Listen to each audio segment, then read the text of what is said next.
All I in, have a let me good get a feeling beer. that nobody's gonna die today. Is that a threat? No, it's just a good feeling. You wouldn't know nothing Feels- about that. That Good feels like a feelings? threat. Okay, we are live.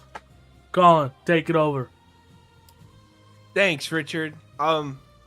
Hey, just so you know, Restart. 98.3% of you who watch aren't subscribed yet. So smash that like button, Alejandro. You motherfucker! You're viewing this shit for free. Talking to you. And I know all your names. I see you. We only got 4 subscribers, motherfuckers. So disrespectful.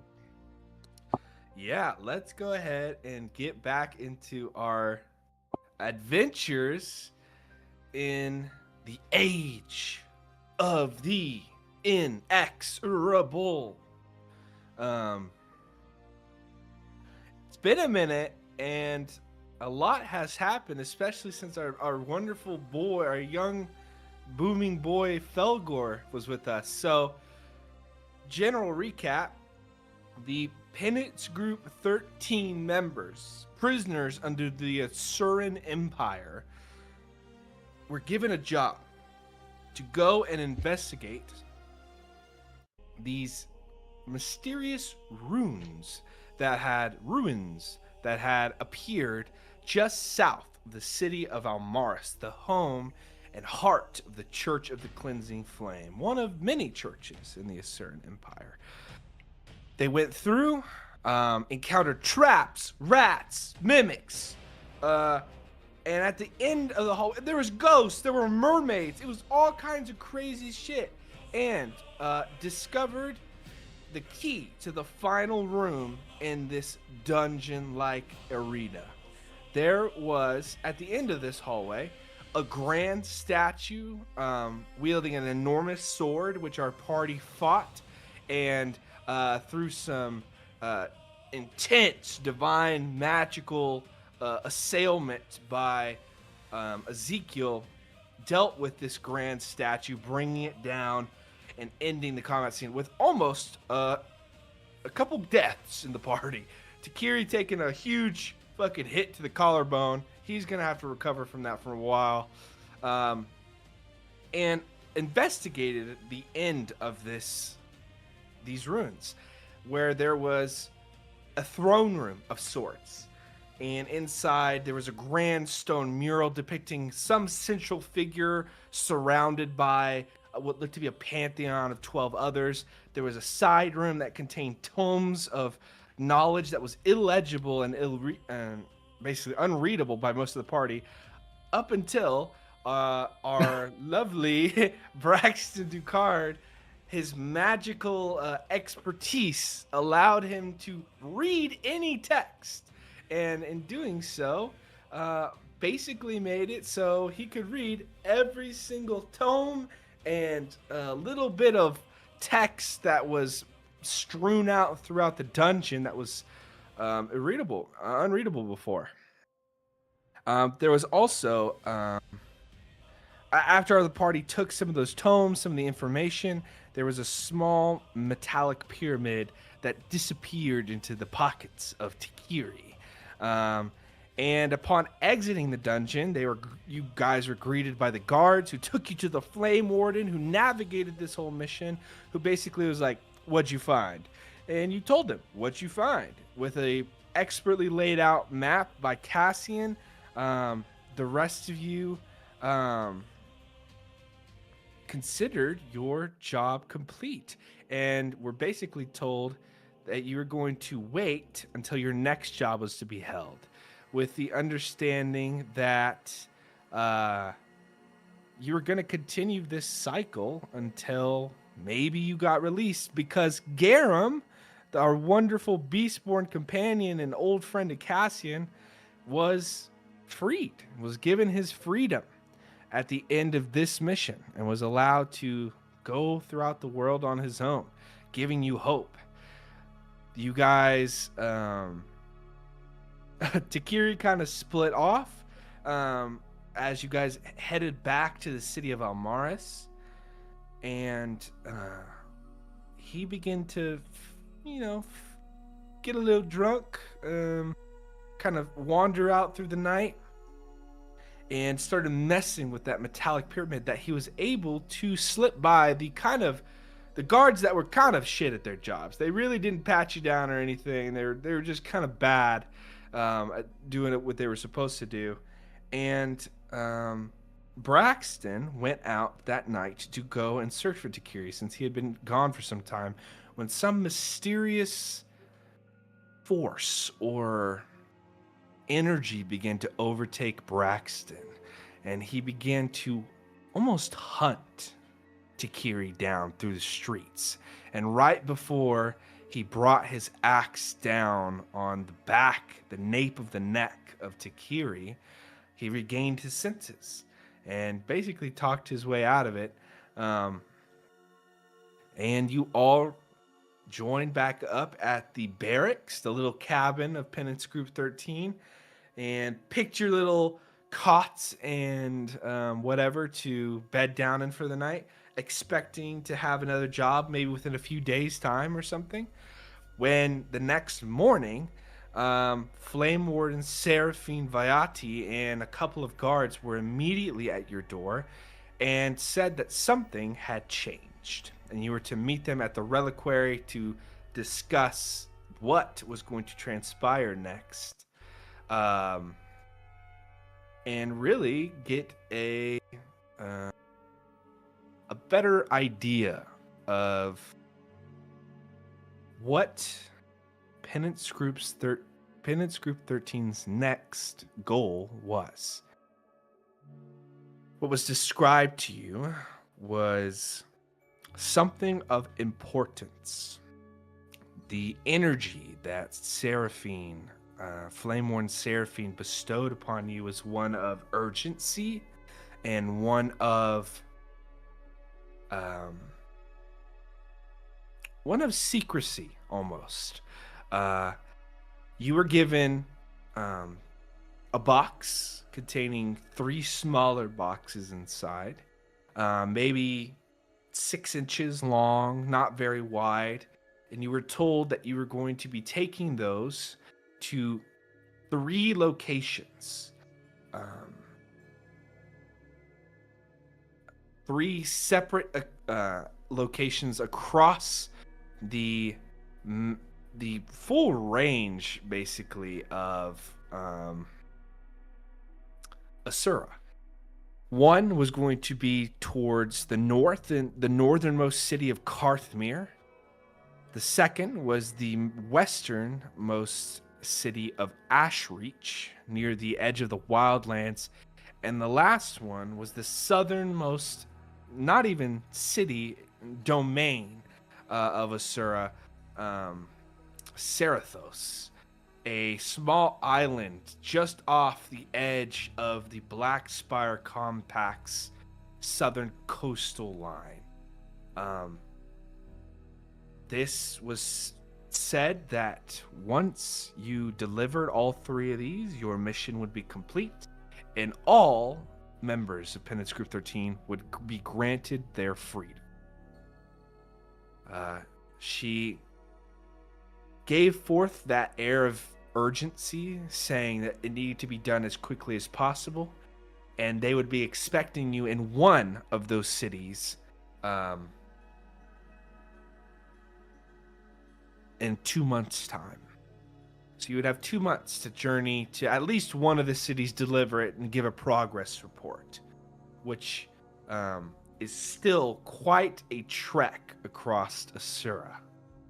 You guys were given as long as you needed to gather your items, whatever equipment you needed, as many of you were fairly poor, as you did not get paid for this last job, as punishment for basically allowing Takiri to assault 2 guards and not really helping at all, or trying to defuse the situation. So, a couple of broke boys in Penance Group 13 and the world and the country of Asura before you. We journey back into today's game right there. After the meeting with Seraphine, she's given you the box filled with the 3 smaller, like watch box sized, like a little jewelry case box inside. She sends you on your way to fulfill this final mission for Penance Group 13. So, heroes and adventurers, what would you like to do? First thing first, let's find Takiri and bully him for what he's done. True. Do some hazing. A little bit of workplace violence, you know. He deserved.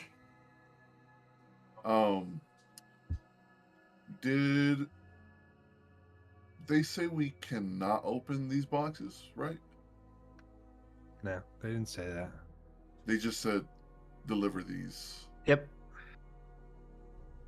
And they didn't say like a specific one either for each of those.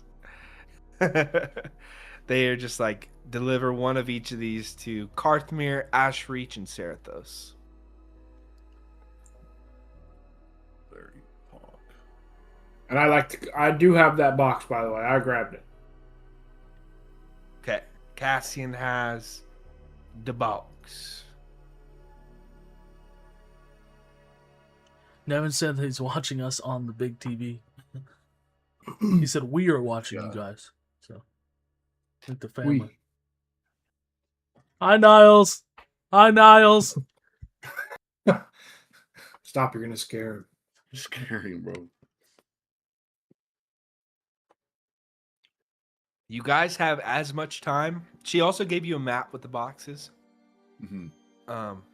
The mapping of Asura.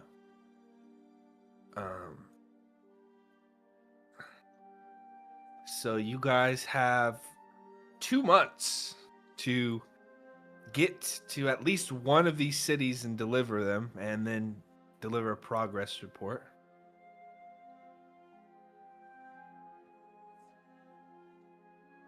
And so, do we have to leave today, like right now?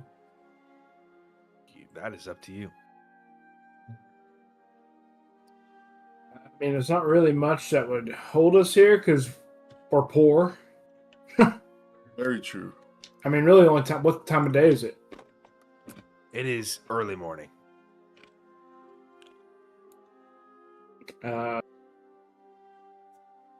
guess, unless there's something anybody needs, I guess rations. How long is it to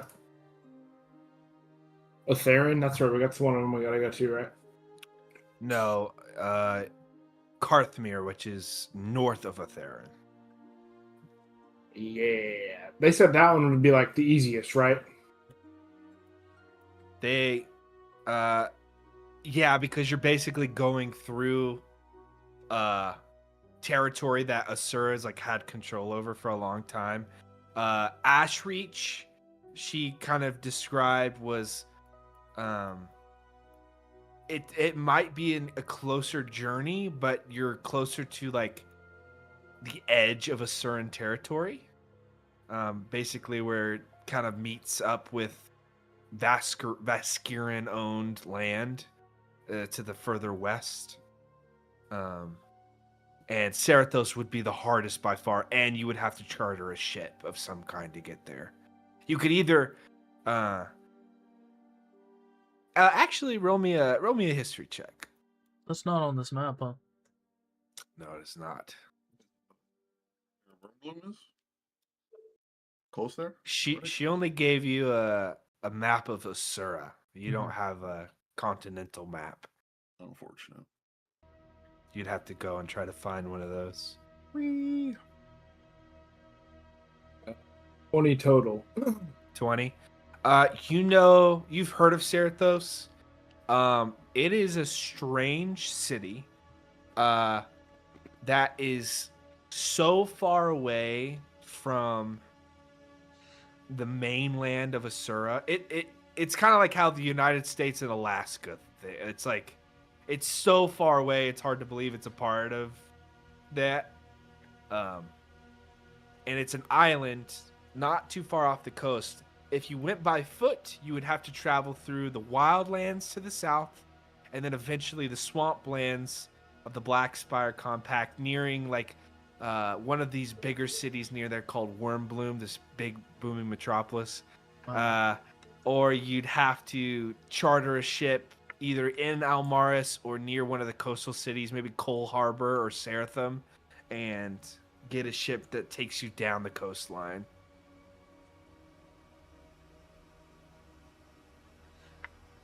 So Otherin first.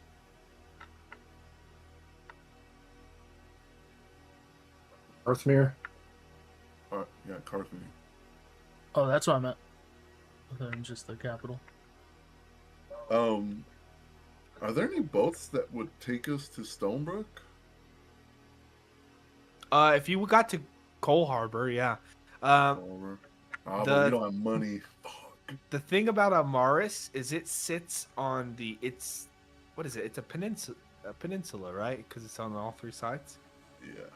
But it's on these huge coastal cliffs, so there's not really any docks near here. The closest area to get any docked ships would be Cole Harbor. Cole Harbor. I'm pretty sure those boats ain't cheap, huh? From our knowledge, at least, common knowledge. And they won't. The Flame Warden and the people we work for won't help us in our transportation, right? I think didn't they say something like that? If you wanted to ask, you could. By this point, you guys are kind of outside the reliquary, the big grand cathedral-like offices of the Flame Wardens.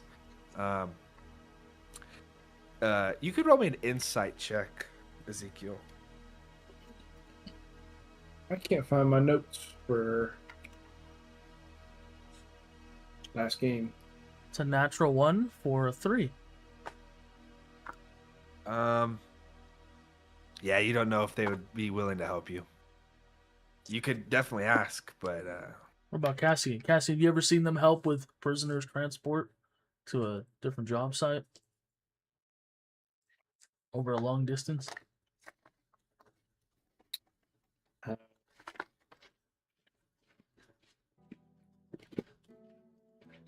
Hello? Sorry, I'm trying to find something. Sorry. How far would we normally go, Colin? Like for jobs, would we go really far, or stay kind of close-ish? You've never gone farther than Harrowfield. There was a time where you had a job that it was between Brindle Hollow and Harrowfield, but I mean that was like a week and a half journey away. Where's Harrowfield? Right under Brindle Hollow. Southwest. Ah, Ew, why does my shit look like that? Yellow?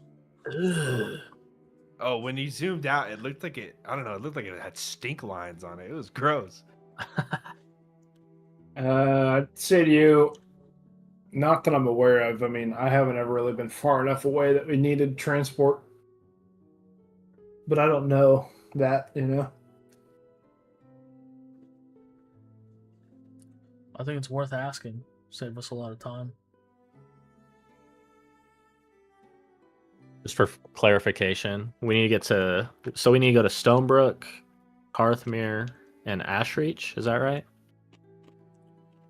Or No, do I got that wrong? Carthmere, Ashreach, and Serathos, which isn't even on this map, unfortunately. Oh, okay. I'll even put like a little. You could fucking do it. Serathos is like way south off this map. And if you guys wanted a better idea, you would have to go and find somebody to give you a continental map. You said Serathos is farther south than Wormbloom? Yep. So it's in Baskir. On this plan. Get confused. You're getting lines. You're gonna say that shit, and it's gonna get stuck in somebody's fucking head. True.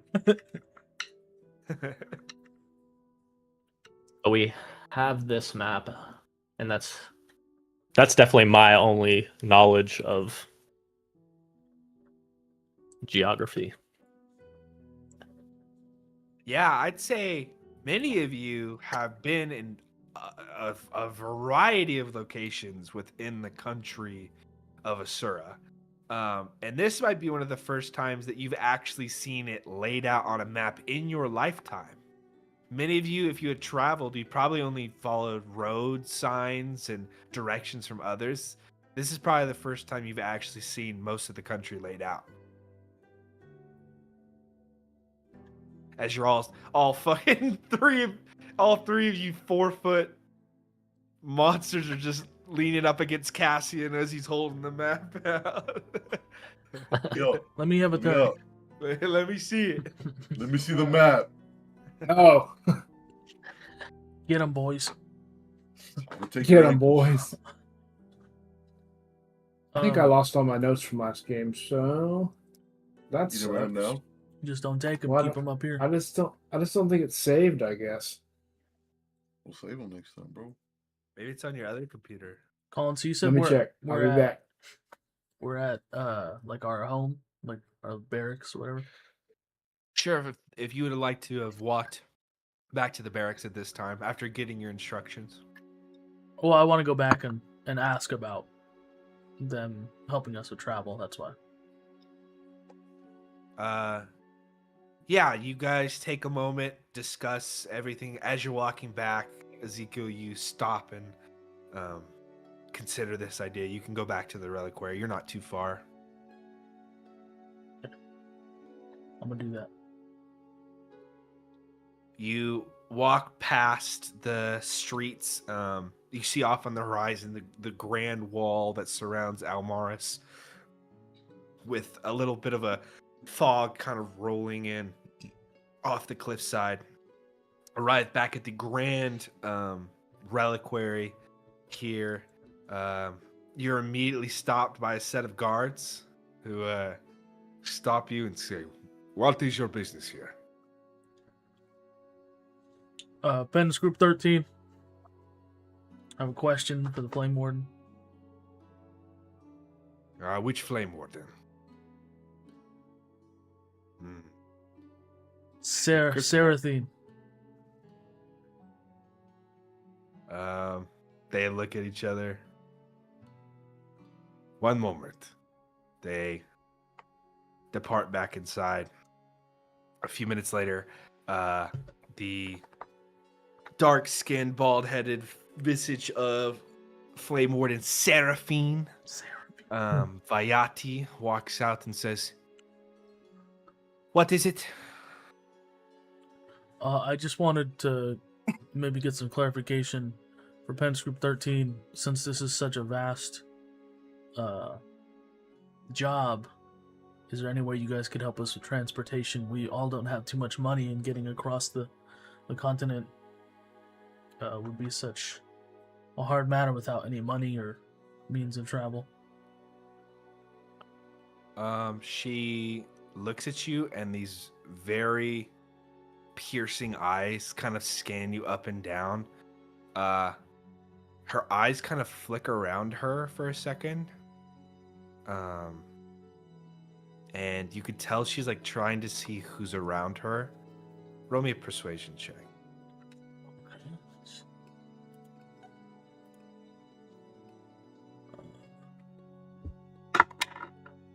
13.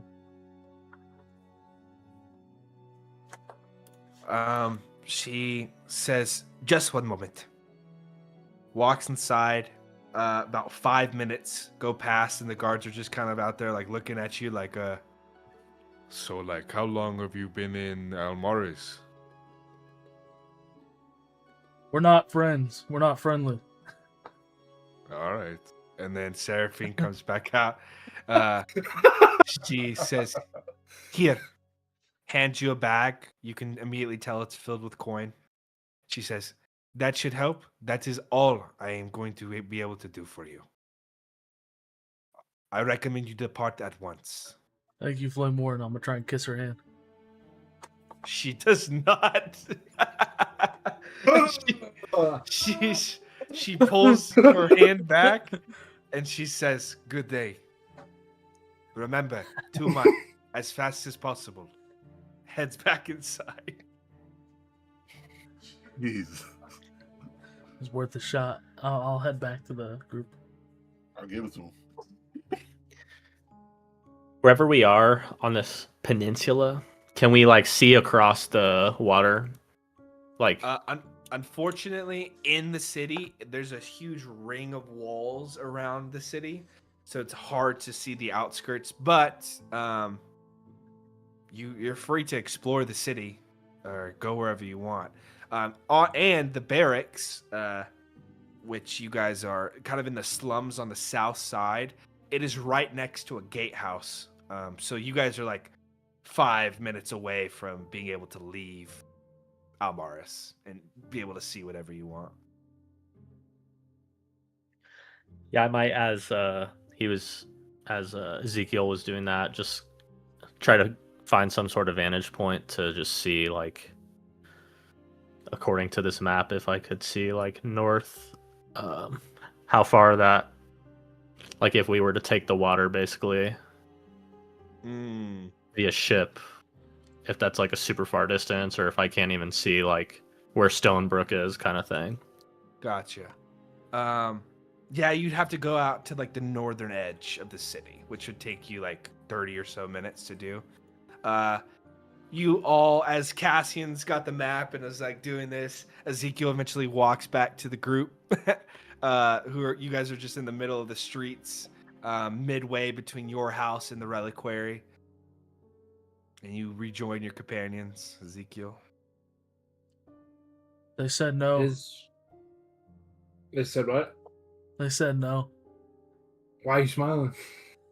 I'm not smiling in character. I don't know. I don't know. Ezekiel I was sounds smiling like at he's it. cheesing. I You smile sound like out of you're character. Cheesing. You can't prove that. You sound like something happened, dog. Stop!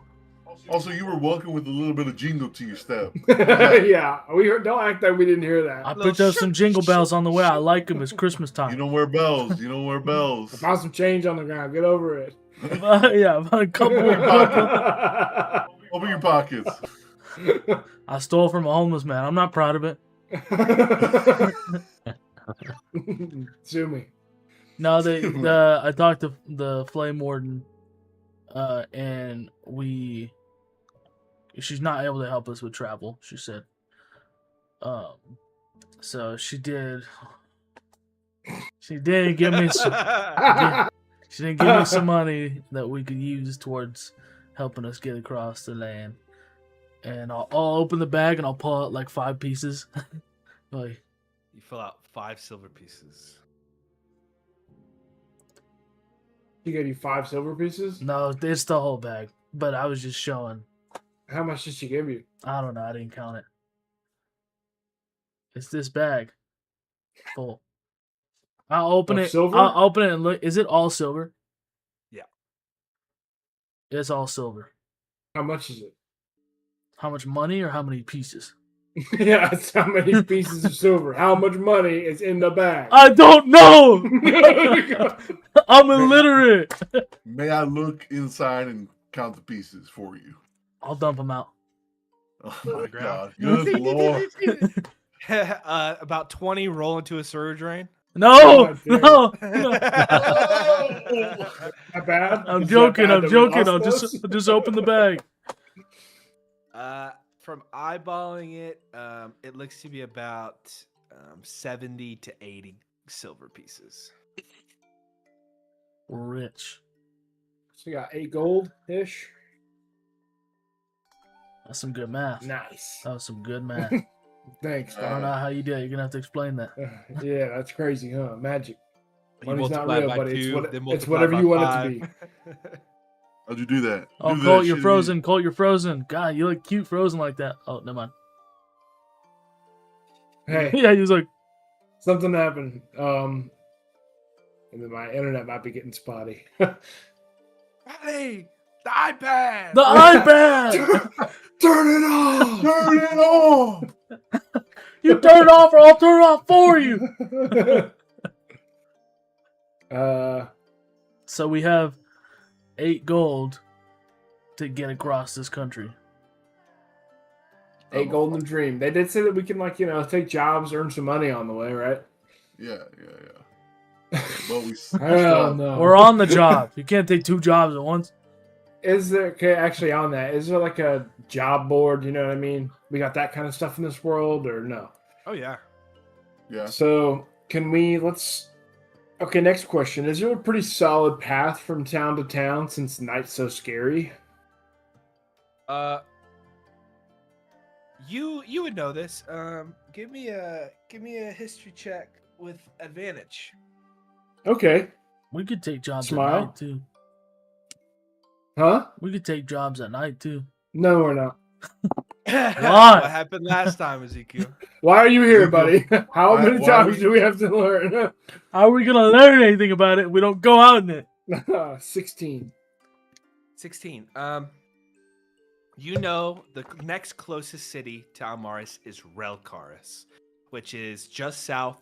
It's along the Lantern Road, which is lit at night and does have patrols.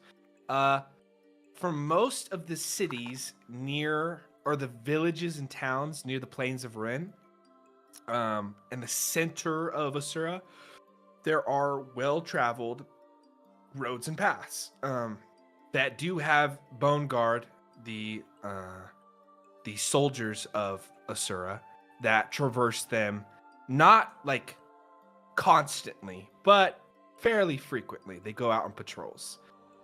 The closer you get to a city, the safer it is. That being said, most people try to avoid traveling at night, and that's for most normal people.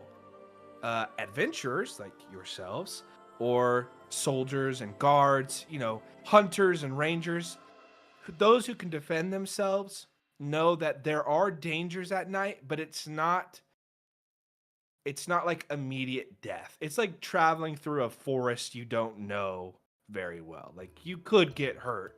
There could be a fucking bear that kills you in one shot. Something crazy like That's that. right. But Foreshadowing? typically they She's a try to bear. only travel during the day.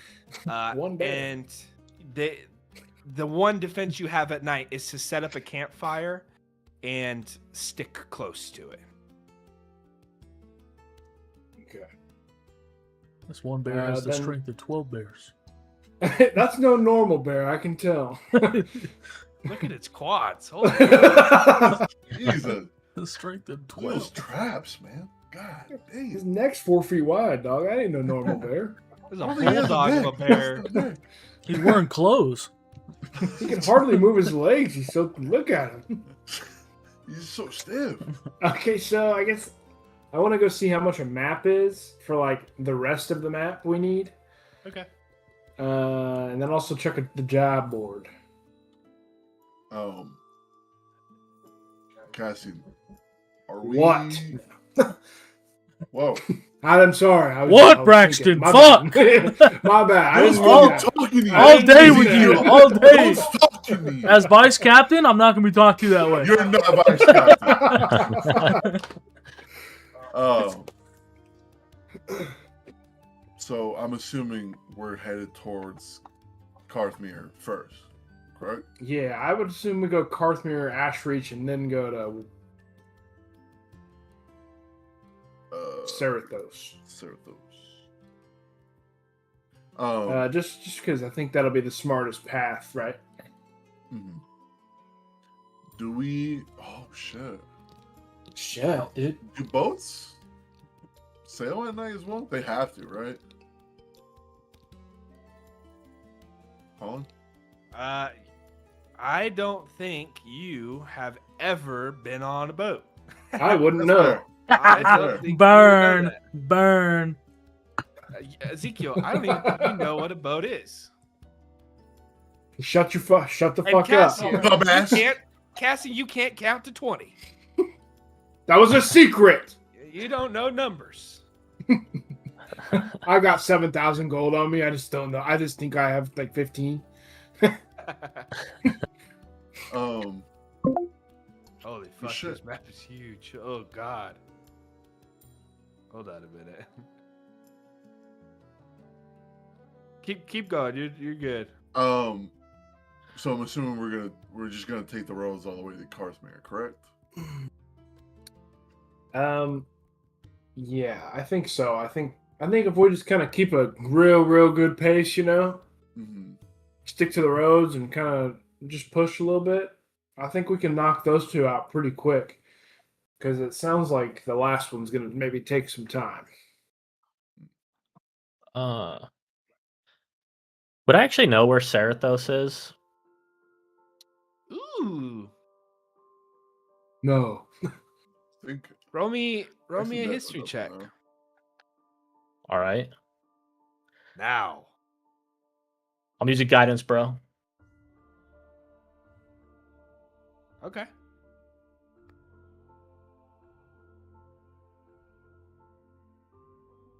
It's gonna be a dirty 20. Damn. Is she dirty? You have it's not that you've been there or like know specifically what is even there. But when you were growing up as a youngin, your home is it's in the southern wildlands of Theris. Theris being the name of this continent you guys are on. And you knew of different factions of power in the area and were taught that like being in the wildlands in Veshkar, that is where it's safe. If you go to the south, you get into Black Spire compact territory, and there are a bunch of no good thugs and pirates and mercenaries. And then you do know of, since you were close to the coast, you know of ships that would travel near the coastline that would be brandished with the Asuran emblem on them, heading to, and maybe you had some traders that came by and talked with Veshkar that said they were going to the Isle of Serathos. So you do have a better like concept that it's fairly far south.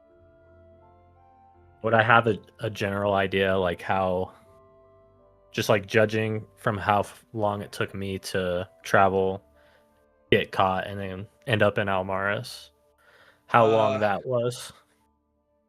Oh yeah. You would have a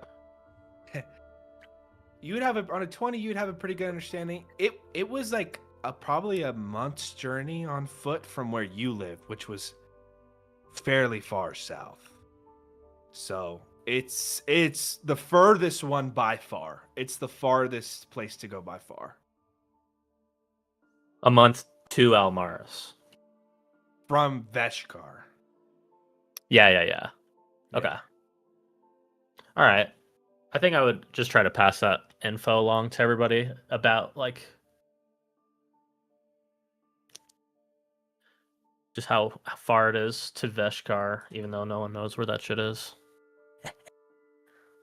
We're gonna get a map so you can show us. Hopefully, if we can afford it. No, we don't need a map. I think we do. No, we're gonna get a map. We're gonna need a map, buddy. No. No, I don't want one. That's okay. You don't have to have it. I will not go if we have a map. It sounds like you're doing a Michael Jackson impression. A little bit. Sorry, guys. Some missionaries came to the door. I did. Go talk to them. Isaac, they were from your church. Right on.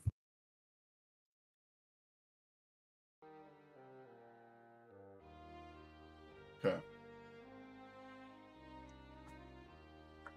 So what did I miss? What's the plan? Did it change at all? Are we still getting a map? Still? Yeah. Of all the continent or the whole? Yeah. Yeah. I think So Also, we get didn't a- they? What? Didn't somebody mention that there's like a ferry or something you can do to get to Astreach, like through here? Am I remembering something about that? I don't remember. Okay.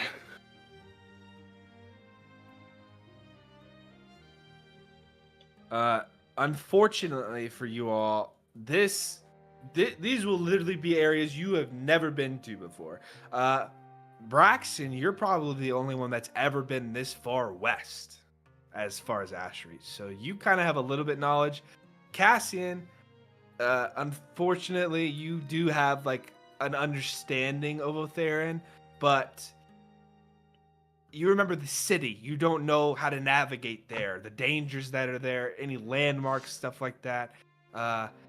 Ezekiel, while you've been mostly to the south of Theris and the Asuran territory, that is, you are entering into newfound land, and Felgor, you're just a wee little lad. You don't really know what you're doing too well. So, first up, buying a map, right? Yep. Easily enough, there is a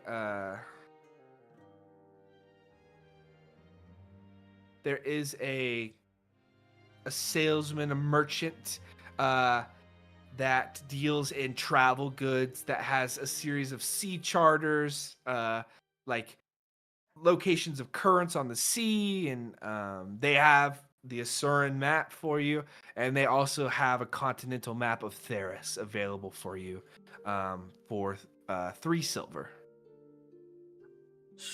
Hire that. Pay them that. Not gonna bargain. The lady says, "Oh, thank you." That's it, and that's the end of that interaction. She hands you the map. Now do that voice again. Do it slower. Do you all follow? Are you all just following Big Brother Cassian around as he goes shopping? Mm-hmm. Can I try to Cassian, We sell? got- I'd like to we see- have no money to spend. Colin, I would like to see if the maps. You said the map that we're getting has what on it entirely? Is it? Basically, what I'm looking for is if they also have maps of Vaskir too, or is it just like this part of the country? Roll me a d20. This will be a pure luck roll. Natural 1. That's 2. That's 2 already. She says, Don't lie to me. Unfortunately, this far east, we do not have any maps of Vaskros. Most of them, most people who exist here in Osira would dare not carry such works like that. That is heretical in some instances, especially here in Almaris.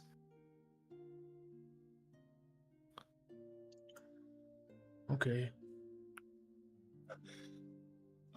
We said. Ezekiel, While we're here, why do you want a I'm gonna- map from? I just wanted to Vaskir? see what the other part of the world was like. I didn't even know what Osura looked like until we got this map. Well, if you want to see, there may be something in Ashreach. Yeah. There's a possibility there, if that is what you want. We'll see if the money allows.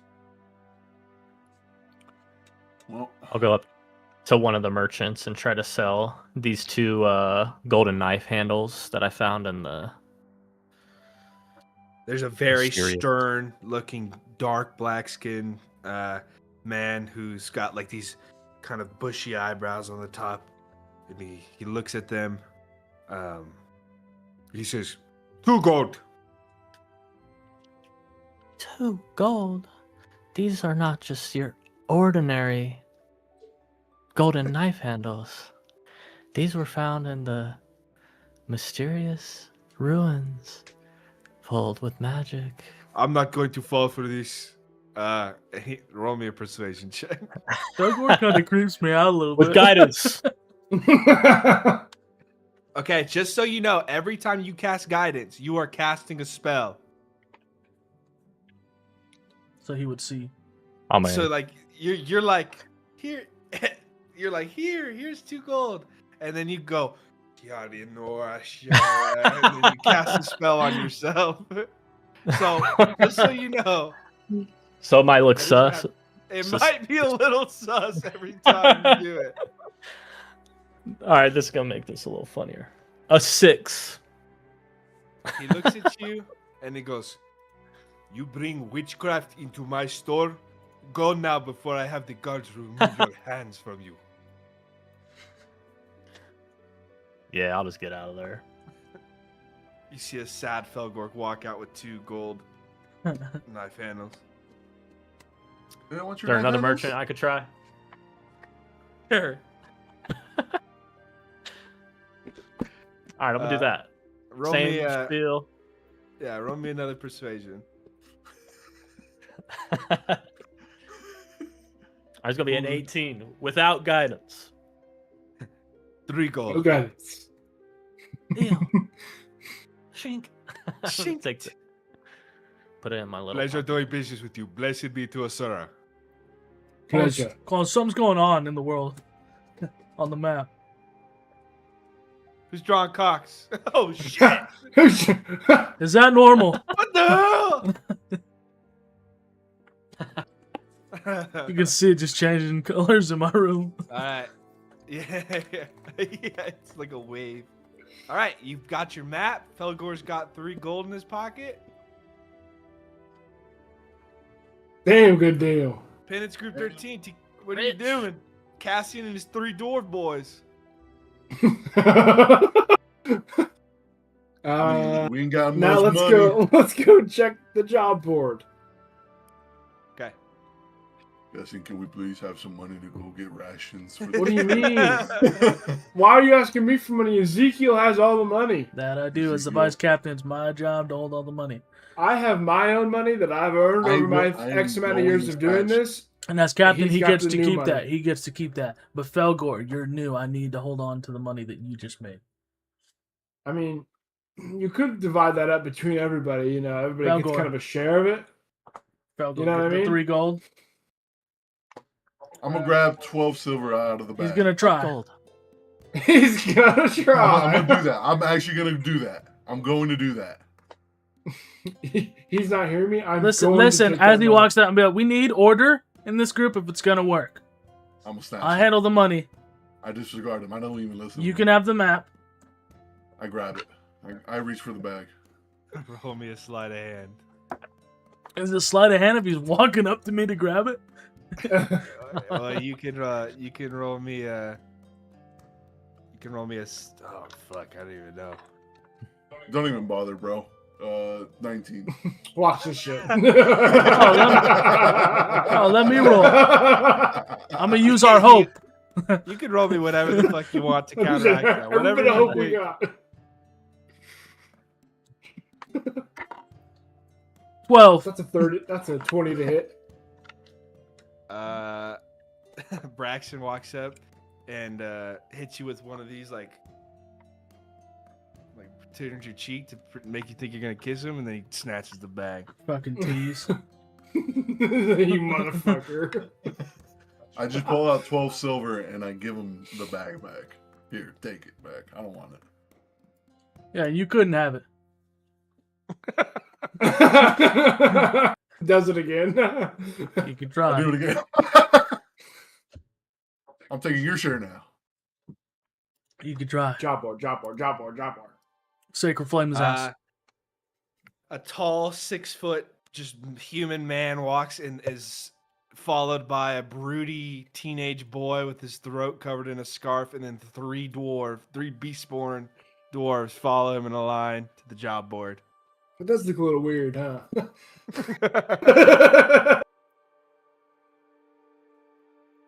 I'm not 6 foot though. I'm not 6 foot. I don't know. From down here, you look like 7'5". I'm 5'9", dog. Sure, buddy. Whatever. I'm average. From down here, you just look handsome. Again, I'm 312. You mean it? No. 312. You see near the center of town, near where you guys got your prison sentence, actually, there is a job board. Adventuring is fairly common in Asura because magic is prevalent, and because magic is prevalent, there are powerful heroes and people who want to do good in the world, as well as people who want to do evil. So there are plenty of job opportunities. The Almaris Public Notice Board. And you see below it, this is a pretty nice filigreed board. There's like marble pillars on the side, and then a wooden front, kind of a darkened wood, and it says Almaris Public Notice Board by order of the Custodian Conclave. There is 8 to 10 different jobs up on the board. There's one. Are you looking for like? You looking for like big numbers? Or are you looking for any specific? I'm really what I'm looking for is anything that could be like on the way, anything that could be like quote unquote easy money. Okay. Scouring through. You see there are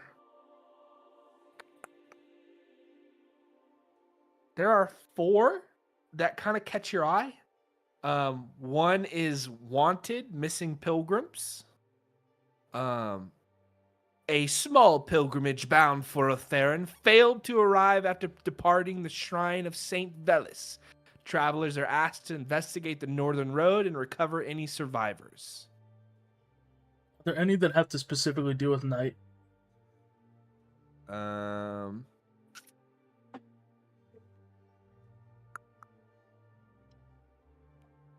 There is not. Well, there is another one. Escort needed. A caravan transporting consecrated stone to Relcaris requires additional protection.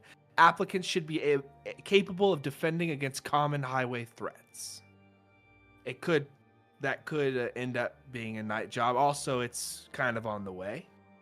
Yeah, I'm gonna go ahead and take that one. Yeah, I think that suits us the best, and it's kind of in the direction we're moving anyway.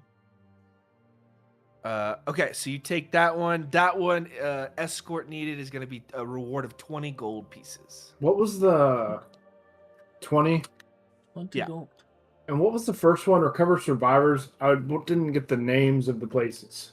A small pilgrimage was bound for Otherin and failed to arrive after departing the shrine of Saint Velis.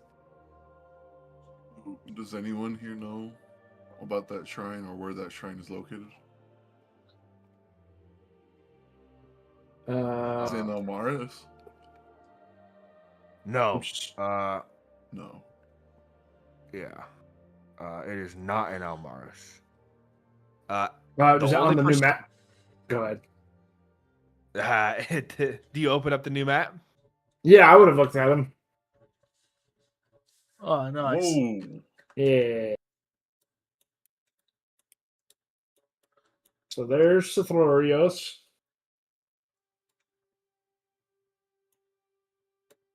Moisty Marsh.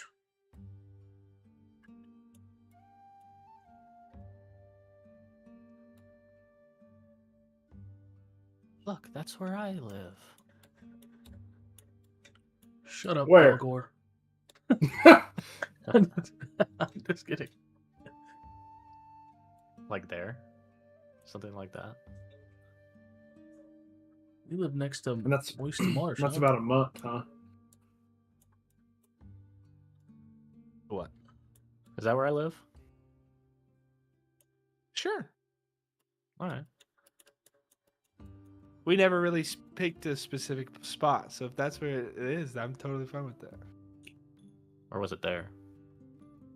That is kind of more where I thought it was, but All right. I'm- I think it's there. cool. Right here. Are we doing that? Took a month from there. Oof. Yeah, by foot. Oh, by foot. No horse or carriage. Wait, It's swampland once you get pretty far south, so it's it'll take a month from where to where? I didn't see the pings. It took him a month to get from there to Almaris. Oh, okay. Damn. Okay, so I'm assuming we're taking the escort mission. Well, oh yeah, for sure we're doing that one. And the one that we just talked about, we don't know where that's at on the map.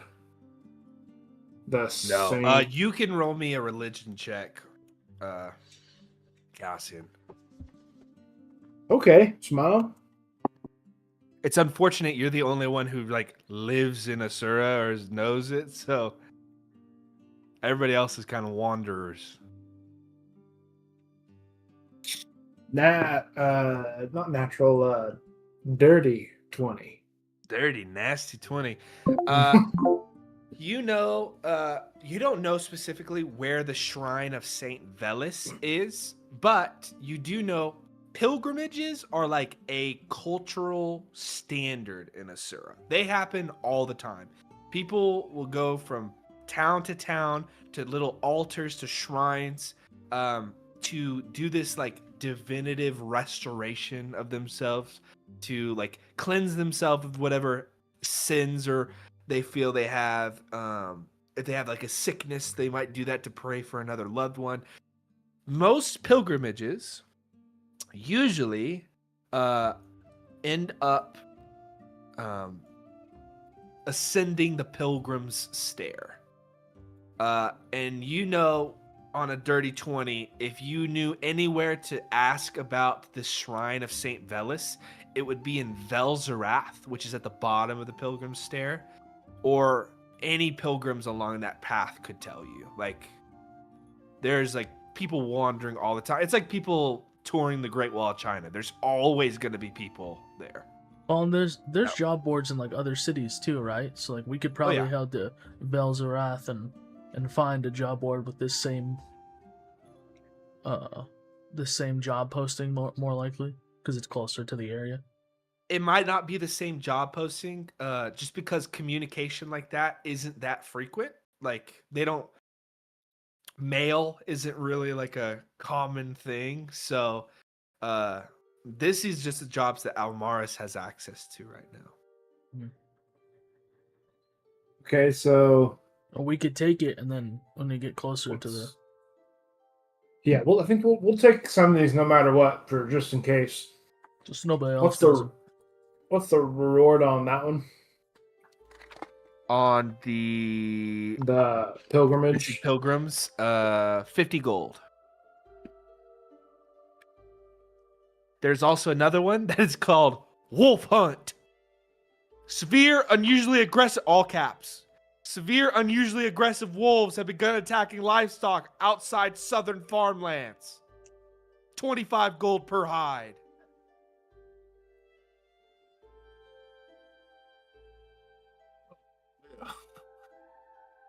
What? But Okay. per hide. Yeah. That just could a be a little- lot of money. Unless it's just one big one, then it's just 25. It's just 25 gold. Anything else? Are you looking for any other interesting ones or just close ones? Because there is one that I think would catch Braxton's attention. I see I'm it? only looking at efficiency. Do I see the one you're talking about? You see a bounty, Braxton, and you see that this is what catches you: is known grafter operating under the alias of the Stitchman.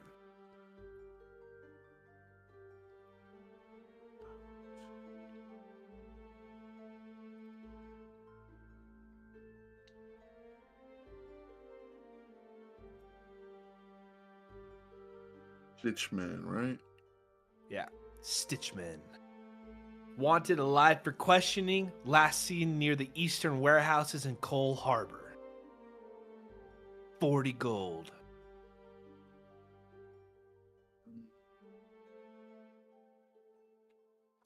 I might end up taking that one. Does it say the crimes or anything, or does it just say that he's wanted? Grafted. Known grafter. So That's it's a for crime. grafting. Always. Yeah, Yeah. it's already bad enough. Cut him. Hang my. Okay, I think. Where does it say the escort? Where do we meet the escort at? Like, when does that start? I guess whatever. It gives information. Let me look at the map real quick.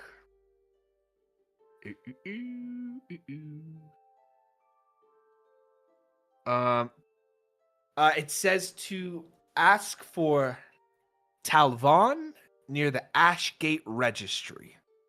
And it gives a date that says it gives like an expiration date, which is a week away.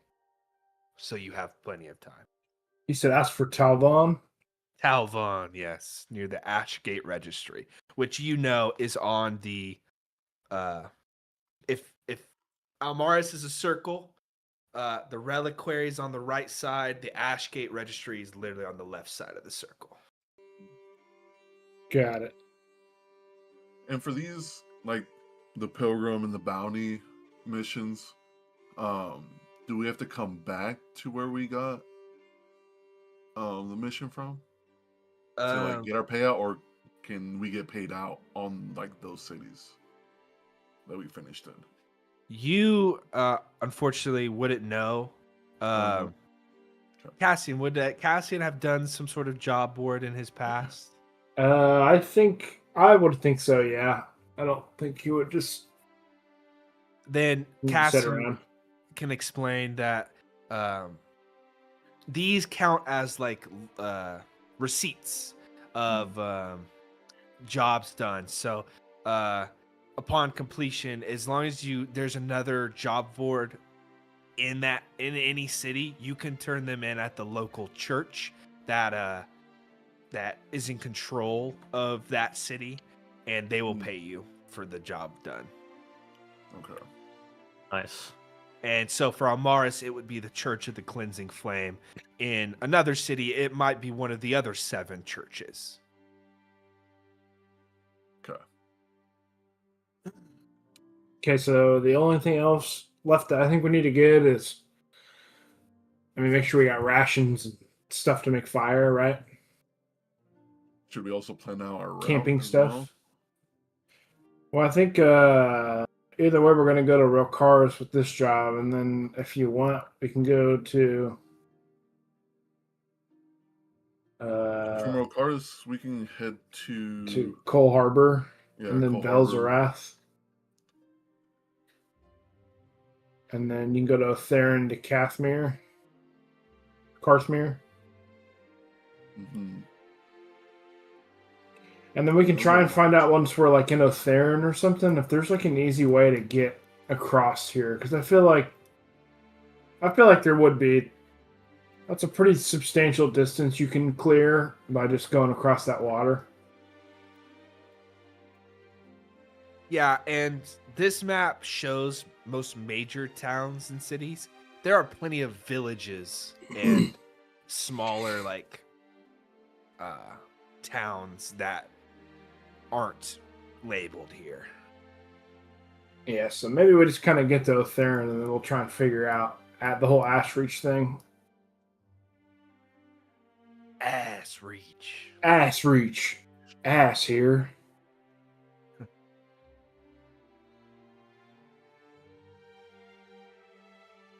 Okay, so going to get rations and I guess make sure everybody's got camping supplies. yeah. I'd like to say goodbye to my wife. Too bad. Let's go.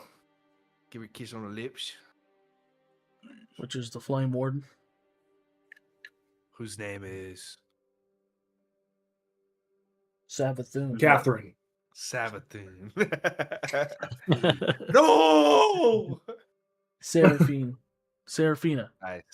Is it Seraphine? Why can't we escape? I don't know what we would need for like camping stuff, but I have like some really basic stuff for my own son. Should I ask her for camping supplies? You would definitely need a bedroll.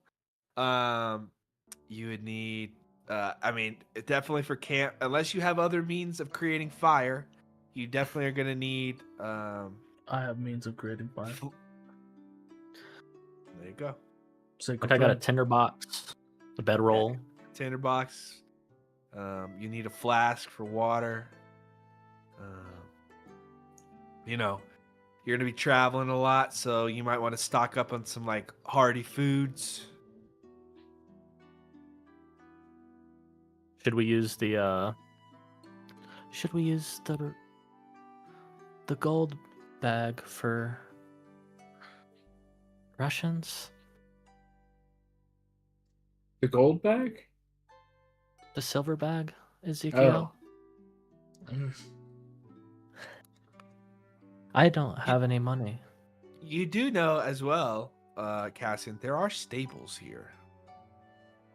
Are they affordable, or is it even worth checking? I don't know if you've ever Well, I mean, I feel like I'd have an idea, though, of how much it might be to rent a horse, because... Rent? Oh, I'm sorry. I'm sorry. Am I buying a horse? Yeah, let's just not check that. Yeah, that'd be 30 gold a horse. Cool. There goes the traveling expense. Yeah. But it could save you time, dude.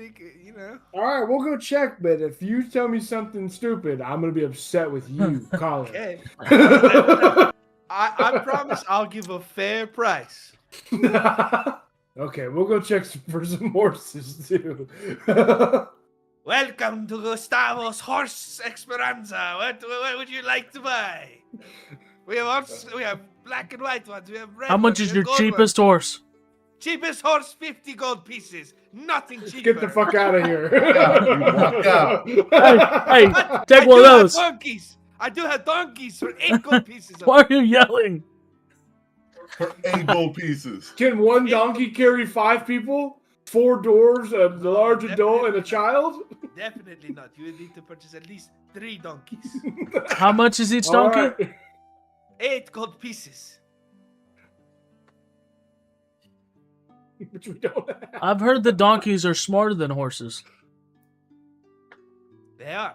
And they have tender meat. You're And I eating your promise- donkey? We're not All eating these the donkeys. donkeys.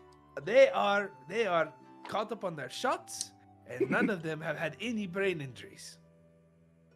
That's a How weird many thing to donkeys would we specify. need? Well, To very pull a cart. odd. Here at Gustavus, we have only the bestest of horses and donkeys. Braxton walks out. Come on, man. Sorry, we can't afford it, man. Then why'd you even come? Just God. God told me to come. And I spite him for that. Maybe in the future we'll have enough. How much do you What sell god are you carriages? speaking of? We do sell carriages. And Okay, carts, a yes. carriage to carry this many people, small people, and one big per. Oh, Colt's gone. Gone. Do Colt? you rent horses or donkeys? Renting, what is that? Never mind. I walk out again. How about we pay them for a limited time and then we'll bring them back? But the price is much cheaper. I would never. I would never trust any person to ever do that. What would make you come back? Faith. We're That's part of bullshit. we're part of Penance Group 13, so we have to come back. Oh, so you're prisoners. Yeah, that helps, So right? you're Way to criminals. go. So, Way to so go. they're cheaper Thanks. now, right? And he goes, hey. He slides up his sleeve, and you see he's got a brand on it, and he's got the numerals for number 2 on it. He goes, hey, I used to be there back in the day too, and now I'm a horse merchant. So from one former criminal to the other, could you help us out? That seems discriminatory. No, we're bonding over past experiences. All right, roll me a persuasion check. It's trauma bonding with the prisoner. You said persuasion? Yeah, God, I'm not good at and persuasion. you can add 1 to it because he likes you. Okay. +1. 10. No, you could buy a horse or a donkey or a wagon, and that is it. You're criminals. I can't trust you. I was a criminal, and I don't even trust myself. You don't trust me. How much We're would not it be doing- for like a donkeys and enough to pull us? In a wagon? Yeah, Like 2? two donkeys. 2 donkeys. How much is the And, wagon? like, though? how much is the wagon? Is what? Like, how much 100 is it gold all? pieces. All right, guys, we gotta go get some food, and some other stuff. So If let's that's just the get fucking fuck outta logic, here. we might as well just buy 3 fucking horses if we were gonna do that. Well, in case you need to carry cargo. Your prices don't make sense. You incentivize people wanting to buy a carriage. What if I gave you Decentralized. 5 gold for 3 donkeys? Hear him out. He says, This man, do you know who he is? This is Cassian. I've never seen this man in my life. He's never ever came to one of my horse shops. and I have not. I am insulted that you would come here with no money and then spit on my prices. Go buy horses somewhere else. Fuck you. No, fuck you. I hope you Fuck rot you. in that prison. Fuck you. I hope you never escape. Fuck you. I hope you go back and you never get know out. the sweet taste, the nectar that is freedom. I hope you lose everything you own. Every horse Let's see here. how the Flame Warden hears about your shady business. Shady business. I'm selling. You guys begin walking out. I'm selling horses to the masses. Look at these beautiful horses. Okay, I'm glad that we went and checked the horses that we might have had a chance to buy. Now let's go get some food and stuff. All right, how We're much walking. are you wanting to- How much are you wanting to spend? I'd say enough to get everybody like. How long is it gonna take to get to Elkaris? Do we think, like, ish? Like 3 or 4 days. 3 days, maybe. So I guess let's just get enough for like a week for everybody, and then Then we can Okay, restock. you guys- if we need. Cars. yeah, Walk then we to can the resupply street. there. And you arrive at a big food market stall, Gustavo's food market, and he says, "Welcome, my friends. Welcome to Gustavo's food market. Here we have the finest food for sale." Oh, is your brother the guy at the horses? No, Oh. I have no brother. Only 2 sisters, and they live in Otherin. Oh, okay, good to know. We need food for about a week. What's your last name? Okay, 22 gold pieces. I'm just kidding, my friend. I'm just kidding. For a week worth of food, are you looking for like some like fine meats, or are you looking for just like? Just rations. All right, just- I can 2 silver a piece. Pay the man, Yeah, buddy. Braxton. You have all the money. No, Braxton took a good chunk of it. No, he didn't. Selfishly, I might add. You still have 68 silver So- pieces. 2 silver between didn't how count many it, of I us don't are know. there? 5 of us? 6. Tikiri speaks up. I forgot he's here. Forget about me. Okay, Somebody has to pay for me. Okay, that's bullshit. I'm pretty sure Takiri's got a lot of money. Kiri, fuck you. You're the reason we didn't get paid for that last job. Wait, so I have True. I have 68. Darkness, Thunderwave. Darkness Thunderwave. He's gone. Gone forever. He sent me a text. That's what he wanted me to do. He said the first moment they post up on me, darkness, Thunderwave, run away. I'm I'm out. not gonna go look for him. Okay. So how many silver is that total? 2 10. things. 10, yeah. Okay. 10 silver. Here you go, my friends. Here is your food. And if you have any other spare coin, might I say, it'd be a lot easier to travel with a donkey or a horse. Oh, is that Yeah, right? any place you recommend? Yes, I do. Just up the road. Gustavo's Expository. of Is it Horses. look like the same man? That fucking thief of a horse salesman? His prices are That's ridiculous. racist. That is racist for you to say. What? He's Why gonna is sell it? us 2 donkeys for 8 gold and a cart for 100. Yeah, we The- might the have. cart can carry thousands of pounds of stuff. You're getting hung up on the fact that it's. You're getting hung up on that. It's like you. Why know are you this defending him so much? He's fucking- Not that he's a good businessman. He's a former criminal. I don't know if you know that. Show All me you your Beast arm. Farm are the same. Show You're a me bunch your of arm. fucking cheapskates. Show me your Show fucking me your arm. fucking arm. He shows Show you- me your fucking arm. So I snatch that shit and look at his arm. he's got the brand. The What same number? guy, huh? What number? He's number 2. What the fuck are you up to, huh? You just trying to I make bet the you. hell? I bet you were a fucking snitch, weren't you? How about this? How about this? Somebody roll me a dice. Somebody roll me a Got you. 20. I got you. Okay. 12.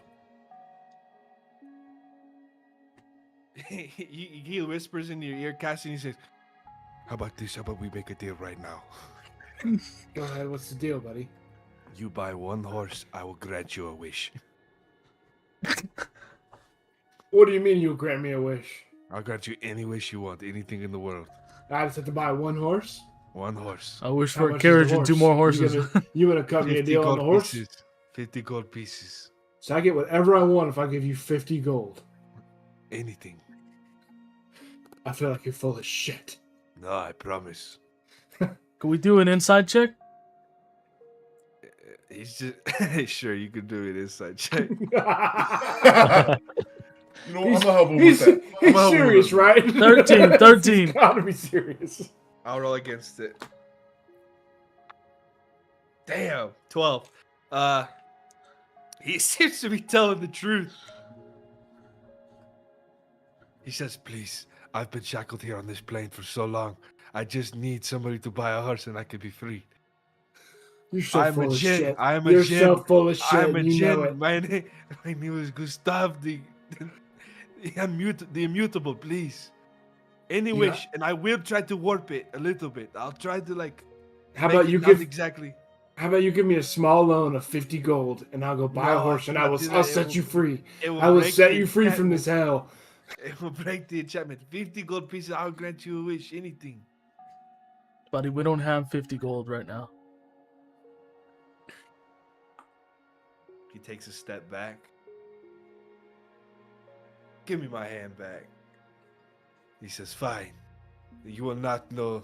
You will never know hope or pain. And in fact, Hold I on. curse you. Hold on! Curse you!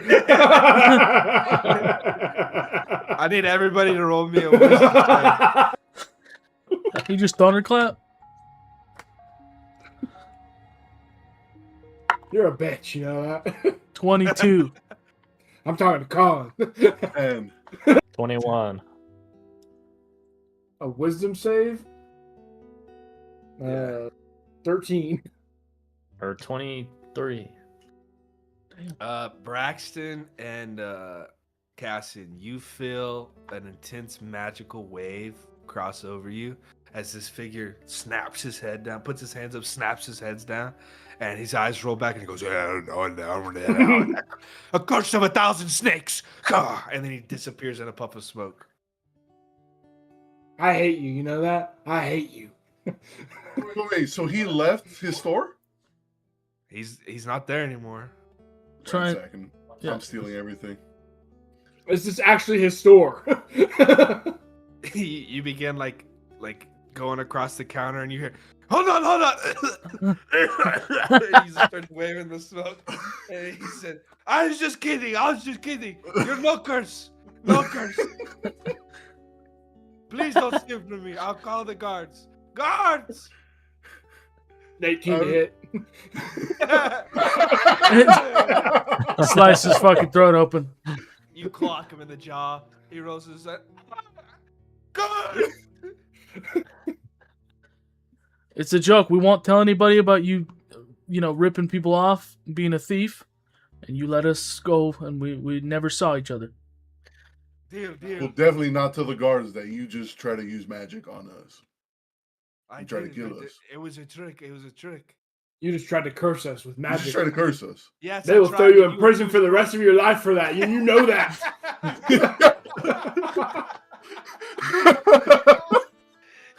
He said, I tried and it definitely didn't work. You were too strong and powerful for it. You're right. And you beat me up, please. Does anybody look a little different? I'm a dwarf now. Cassian and Braxton look fine.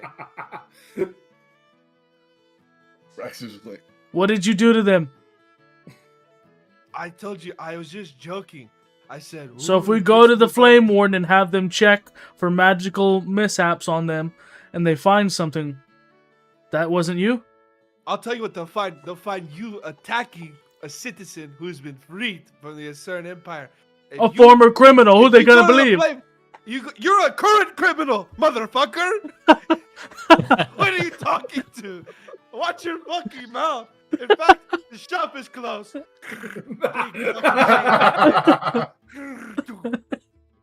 Get out! You're a current criminal. I didn't know you could make a day any shittier. You know that? He didn't leave or anything. He's just behind the chain fence on the shop. He's mumbling to himself. I'm a grown ass fucking man. They're not gonna talk to me like that. I'll sling it back over and he's like, "You're a piece of shit." You know that? Fuck you. Another wisdom save. Another wisdom save, Cassian. Natural 1. No. He goes, "Oh no, my Lord, curse of 1,000 snails." And that's it. I walk out and I start yelling, "Guards, he's using magic on people! He's cursing people!" I'm gonna look at him. I said, "If I swear to God, you better hope I don't come back in 2 months, because I'll find you. You hear me? When I'm a free man, you're the first one I'm gonna find. I'll burn all your horses to the ground. You better pray that your business is out, because I'll make it go out." You could have had a wish. You could have had anything. I'm a all-powerful djinn, and now all you'll know is snakes and snails. You're not shit. You can't even sell a horse. Fuck you. Fuck you. The guards What kind of a djinn is a criminal? They come up. They go, what is the issue here, everybody? The storekeeper keeps trying to curse us. What store? And you look, and there's no store there anymore. Shut up. You see Cassian is yelling at a brick fucking wall. He's, "You fuck you, motherfucker, fuck you." And the guards say, "Let me see your wrist. Let me see your wrist." This is such bullshit. They're cut Who, open. me? Your wrists are cut open. Yeah, your wrists are bleeding. You committed suicide. Yeah. I'm going to need you all to return back to your barracks. You're causing a disturbance. Yes, sir. Thank you. I'll kiss his hand. He lets it Cassie, happen. Cassie, you look up and like your eyes kind of like fog over, and you are like in the alley, and there is no store there.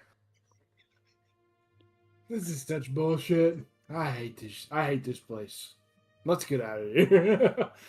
I can't stand this shit. As we're That's why you walking don't go back, buy horses. I'll be like, you couldn't. He couldn't actually have been a djinn, right? Those aren't Well, real. maybe. Apparently he was. What are those Make me a curses mean? perception check, Cassian and Braxton. All your hair is falling out. 17. You said perception? Yeah. 16. You guys, you have your rations. Those are there. So you bought something. But you're just standing in like a abandoned alleyway. And as you're walking away, you swear you hear like a tss, like a hissing of something. And you look over and you see a couple snakes just slithering along the street. And they stop. And they look up at you. And they slither into like a little crack in the building and disappear. No snails? First of 1,000 snakes. First by 1,000 snakes and 1,000 snails. Because I couldn't buy a horse from a goddamn horse barn. You shouldn't have gone there, bro. I don't know what you knew. When the DM pushes you. Why are you even here? Mental break, bro. It's like, you knew I couldn't afford it, and you made me go anyway. Sick of you motherfuckers assaulting every NPC I make and calling them fuck faces when they don't do exactly when they don't bend their ass, spread their cheeks for you every time you walk into their fucking establishment. No, fuck that guy, because somebody made me go there to check anyway when I damn well knew we weren't getting the horse. So fuck that guy. Fuck you! Even if he was a djinn, I hope he burns forever. Ah. And how dare you dangle that wish in front of us knowing damn well we don't have enough money. Yeah, giving us a wish at 50 gold. You know what you're doing. You're a piece of shit. Hey, I'm not telling you how to spend your money. Oh. I'm just saying you probably could have pooled together and afforded it. Takiri had 30 gold. You could have asked him. Takiri has 30 gold. That's what his character sheet says, but I don't know if that's true. How the fuck you have 30 gold? Okay, maybe we could have bought a wish yet. I didn't know Takiri had 30 gold on him. He's a Takiri, French speak person. up! Why would I know Takiri, that? speak up! I'm sorry. Why does Takiri have 30 gold? Take that. I'm taking all of that from him except for 3 gold. Darkness, Thunderwave. He's running away. Beat the fuck out of him. No, we can't. I'm If sick of we that keep dude. making a mess here. We're not gonna get out of here. The guards are like, please go back to your barracks. Mm-hmm. Do you know these guards, Cassian? Nope. You don't even. Just know. Never seen him. Uh, do they look like they know him? These guards waiting for us to leave. Yeah. Let's head out. All right. We got everything we needed, right? You hear under the. What's everybody's passive perception? 14. He's gonna make us do some stupid shit. Hey. 12. 8. 12. 12. Did you have 14, Ezekiel? Yeah. You hear under the breath, it's so mumbled as you guys are like 30, 40 feet away. You hear, Fucking bitches. Stop for like a second. Oh no! sorry, you hear, Fucking bitches. What's going on, Ezekiel? Let's go. These guards are a little. Why are you stopping? Let's just get back to our place. you gather your supplies. No horse, unfortunately, this time. Maybe next time. It'll be 100 Maybe gold they're next cheaper time. in Huh? Rokaris. Yeah, they'll probably get 50 gold. Oh, they're 120. We better meet that fucker again. How the fuck could a wagon be 100 gold? I don't fucking understand. That's the price. That doesn't make sense. The price Doesn't of make any 200. sense. Gold for a fucking donkey. That's crazy. You could have had a donkey. Don't act like donkeys weren't on the table. We could have got one donkey. We could have got one donkey. What the fuck are we gonna do with one donkey? Wait, hold on. When you think about it, with his 30 gold that the Curie has, we could have got 3 donkeys. Don't act like you don't know what you were doing that whole time. You guys arrive back at the barracks and prepare for the next part of this journey. And we'll go ahead and take a 5-minute break right there. With your first run-in with an all-powerful Jin. Yeah, with the strongest being you'll probably meet this campaign. And you pissed him off. And you called him a Yeah. criminal. And he's a mortal enemy of mine, so what could go wrong? Ezekiel called him a criminal multiple times. Alright, I'll be back. All right.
Just us. Like it always has been. You and me. Back at it, future Colin. You're going to be watching this. You're going to be like, wow, that was really funny. I have to remember that for the future. And that is the eternal torment of a DM. Is remembering stupid shit you came up with. And here's your cat.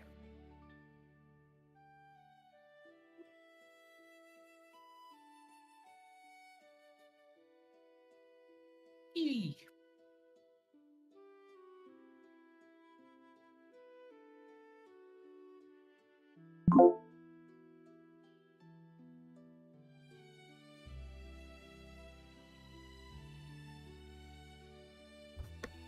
What's that shit you were saying to yourself? No, I heard everything. I was here. About future Colin and present Colin. How you're gonna regret shit.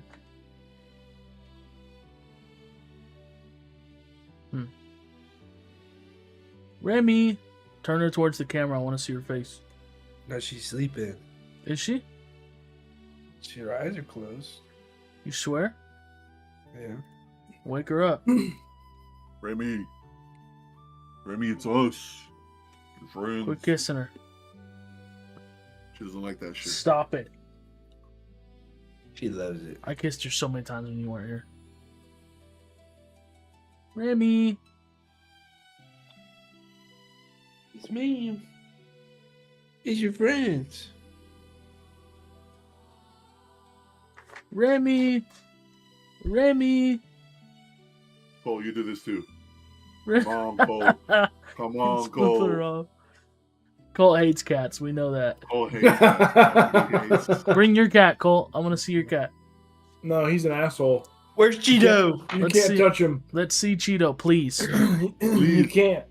She just grabs him by the fucking scruff. He's like, You can't touch him. really? Does he like Yeah. Maddie, or is it just you that he doesn't like? No, he'll like kind of rub up on her legs a little bit. That's about it. Don't touch him. Really? She won't even. She's not allowed to pet him.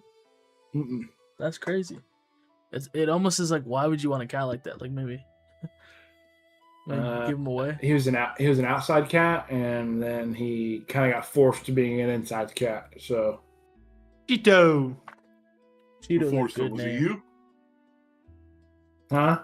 Why Was you it forcing that forced cats? them? Why you forcing cats where they don't want to be? It was her friend that did it. And then we received the cat. All right. You guys gather your supplies after your incredible shopping spree. It's probably been an hour since all let's say like an hour and a half since all this has gone down.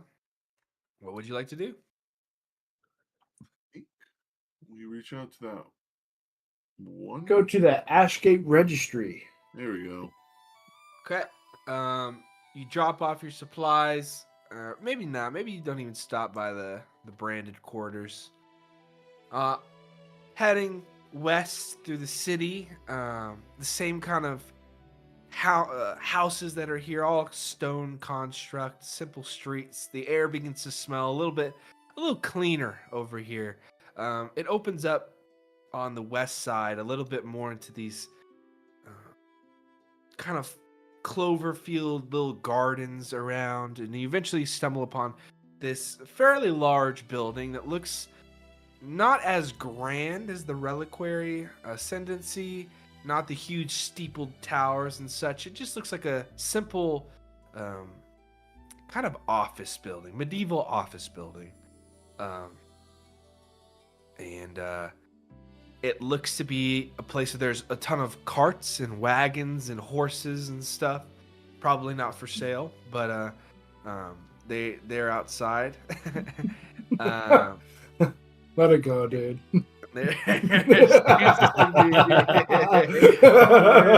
seems to be an entrance that you can go through, a set of doors that lead you inside.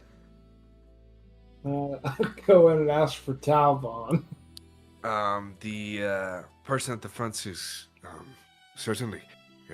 They just arrived this morning, so I will go and gather them. Just one moment, please. The service person at the front of the building walks away, comes back eventually with this very old, dark tanned leather skinned man, very wrinkled. He's got those little freckles that darken his skin even more. He kind of walks with a cane at his side, and he goes, I am Talron. You were looking for me? Yeah, I'll pull out that job board paper and say that we're on our way to Rokaris, so we figured we could help you out, earn some money. Yes, I would greatly appreciate it. It's going to be a simple, just a few days journey. I have some consecrated stone that Rokaris is needing for some artificial work, for some artisan work in Rokaris. All I need is protection along the roads during the day and at night, even though the lantern roads are fairly safe. I would greatly appreciate it. Of course, when would you be setting out? As soon as you are able, I can gather the horses and get the cart ready. Everything is already packed up and ready to go. Well, I guess I'd look back at everybody else. Is everybody else ready to go? Yeah. Ready to get out of here? Yeah, I think. We were getting our supplies when you were, so I think we're all good to go. No. All right. Give me like half an hour, and I'll gather the cart forward, and we can head out. Perfect. We'll wait outside. Okay. You see, he's got these. He's got that kind of salt and pepper curly hair. That's just on the verge of like it's trying to grow into some sort of like a fro kind of thing, but his old age, it doesn't grow more than like a half inch above his head. He's got a hunch to his back, and he walks with this cane pretty slowly. He goes, gathers. You guys can like wait out in the courtyard if you want. And he's well within view. He gathers these horses very slowly, puts on the saddle, throws on the reins, takes this little like step stool he has at the back of the cart, puts it on, climbs up very slowly onto the top of the cart, grabs the reins, and whips the horses forward. And he says, if you're all ready to go, I should be ready. I hope you don't mind walking. There's not much room in the back. And you see the cart he's driving it's just a single cart. There are huge pieces of stone that look to be like they kind of look like granite. There's like a white and black coloration to them. They do appear almost like shiny to the touch, kind of like polished marble.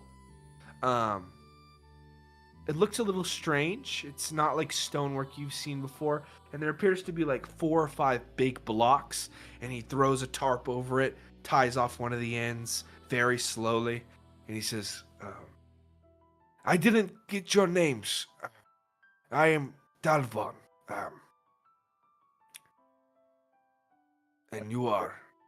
Cassian. And I'll This is shake Cassian. hand. Cassian, and he goes and shakes your hand. Very weak grip. Braxton steps up. Braxton Ducard. Nice to meet you. I'll be honest, it's been some time since I've traveled with a Beastborn companion, so I hope that Amaris has been kind to you in that regard. I notice you have a lot of the Beastborn folk with your group. That is nice. That is nice. Thank you. We'll get you there safe. I'm Ezekiel. Ezekiel, okay, I remember that. My grandson's name was Ezekiel. That's wonderful. Did he have a tortoise too? No, he one time he did take a frog one time, and he flipped it on its back, and he tickled it, and he said that the frog giggled one time. It was very cute, but I don't believe it. Oh, my name's What is your name? Felgar. Oh, Falcor.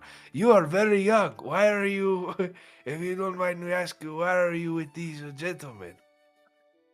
He Oh, whips the horses, and they slowly begin trotting as he's talking to you. well, I stole a piece of bread and they gave me this. He looks at your arm. And he goes, oh, I'm sorry. I didn't know you were, I didn't know you were prisoners here.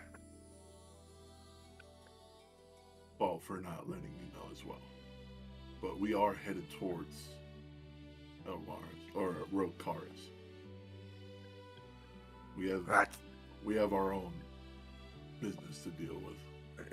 It's okay. I lived in Almaris for some time. I've seen many penance groups come and go. So as long you all seem like good folk. So no, do not worry. I will not judge. We appreciate that. Thank you. As long as you're not murderers. Nothing crazy. Okay.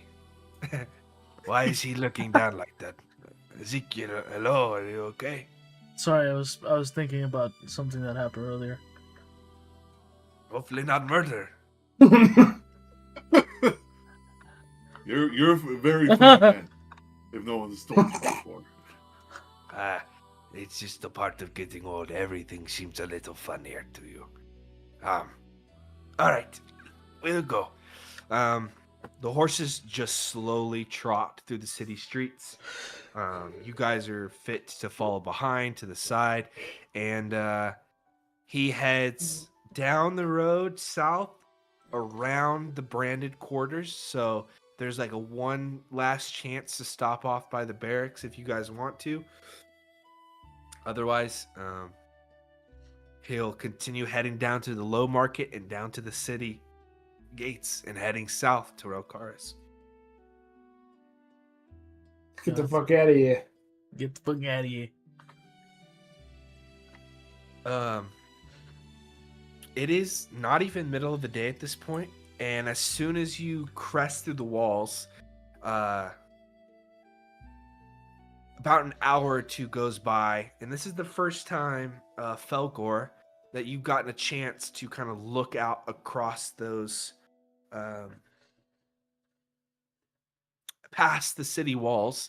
You're not able to look north like you wanted to see Stonebrook, but you can kind of look beyond it.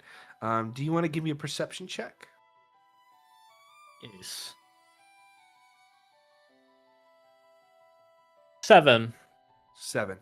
The walls still obscure most of the sightline north, but you do, as you exit out of the city walls, that smell of, sewage and just the general like dank, musty smell of a city kind of escapes, and the coastal wind, a sea breeze, sweeps past you all as you guys follow the Lantern Road south.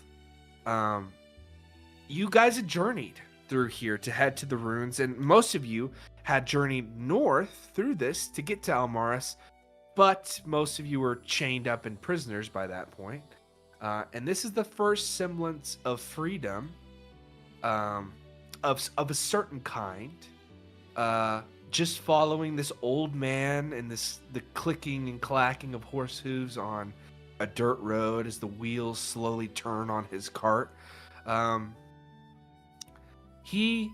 Talvon attempts to tell stories, or he asks no pressing questions, but just general, like, have you ever been to Harrowfield? And little just light discussions just to keep the silence going. But he's never pressing. He's never asking you what brought you to Almaris, because he knows that you all are a part of a penance group, and doesn't press further. But is there anything you guys would like to do or talk about before you guys make a full day's journey down the Lantern Road?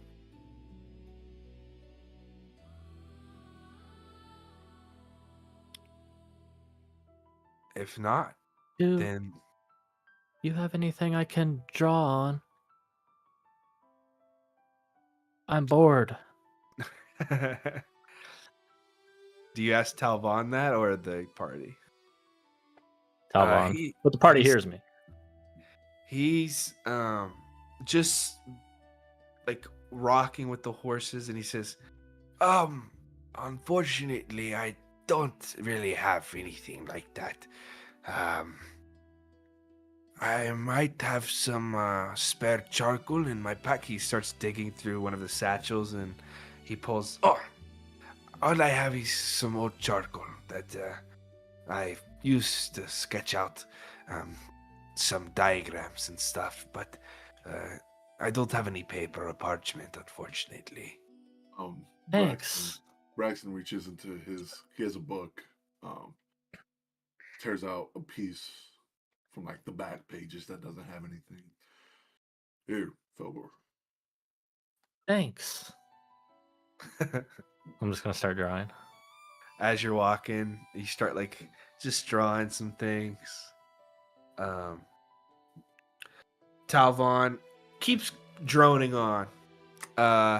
As the sky, it's a peaceful walk for the most part. It's a beautiful day out, clear sky, just a few pillowy clouds dotting the blueness in the sky as it slowly turns from that bright blue midday down to those deep purples and pinks as dusk approaches. And Talvon says, "Oh, we made pretty good travel today, but we should make a campsite. Let's choose one of the lanterns we can camp near." You see there are, along your travels as well, there are multiple carriages, carts, singular horseback riders that are sending north and south of the trail. Some pass you. Talvon, every time one passes, he does the old man like, "Hey, good morning, blessed day to you," as he drives by. And eventually you guys are able to set up camp near one of these lanterns on the Lantern Road. And it is not a typical lamp post by any means. These lanterns are large stone pillars that extend out of the ground, obviously handmade and constructed, whether through magical means or normal means. They stand about 15 feet tall, and during the day, there's nothing atop of them. And as night slowly descends and the darkness begins to overtake, you start to see two strange phenomena. One is these little lights begin to magically apparate at the top of these lanterns. Like an ember of a fire growing, these kind of bright teal blue lights that give this eerie coloration to the grass around them begin to like daylight sensors as soon as night falls. They illuminate the entire road with this teal coloration, and you also begin to see that the further south you go, away from Almaris, you get away from those rocky cliffside elevated areas, and you descend down near Relkaris. It turns into these lush flowing grass fields. Like many people who live near the Midwest know, those when the grass it's at its greenest and the breeze blows through the grass, it almost looks like that of a green sea. It just blows ever so lightly. And you also see little blinking lights dancing through the grass, little fireflies that become alit at night and just blink in and out. Talvon eventually stops the cart under one of these pedestals, and he says, All right, this should be a good spot to settle down. If you all would work on the fire and getting the campsite ready, I'll get the horses tied up and watered and fed and ready for the next day. Sound good? Sounds good. Perfect. Good. um, Start the Braxton, fire. does Braxton see any like trees or maybe some dead wood we can use for firewood, or is there some around us? you can roll me a perception check. And is it nighttime yet, or is it just getting there? It's getting dark. Like we're approaching dusk pretty quickly. 13. 13. There is not like huge swaths of trees or forests in this area. It's mostly fields and plains. But there are dried brushes, like bushes and stuff that you could peck out. Dead or dry, at least dried piece of kindling. You find a few pieces of scrap wood around the area too, from like thicker branches of bushes. Begin gathering that. Enough for a fire for sure. It probably won't last the full night, but the hope is that the lanterns on the road are able to keep enough of the dread hours at bay. It'll last long enough to cook dinner for sure. He starts constructing at least like a little fire pit. Okay. Well, any of you guys Is have- anybody? Sorry, go ahead. No, you. Anyone have anything to light a fire? Or else Yeah, I'm just gonna sacred use flame. firebolt. All right. This might be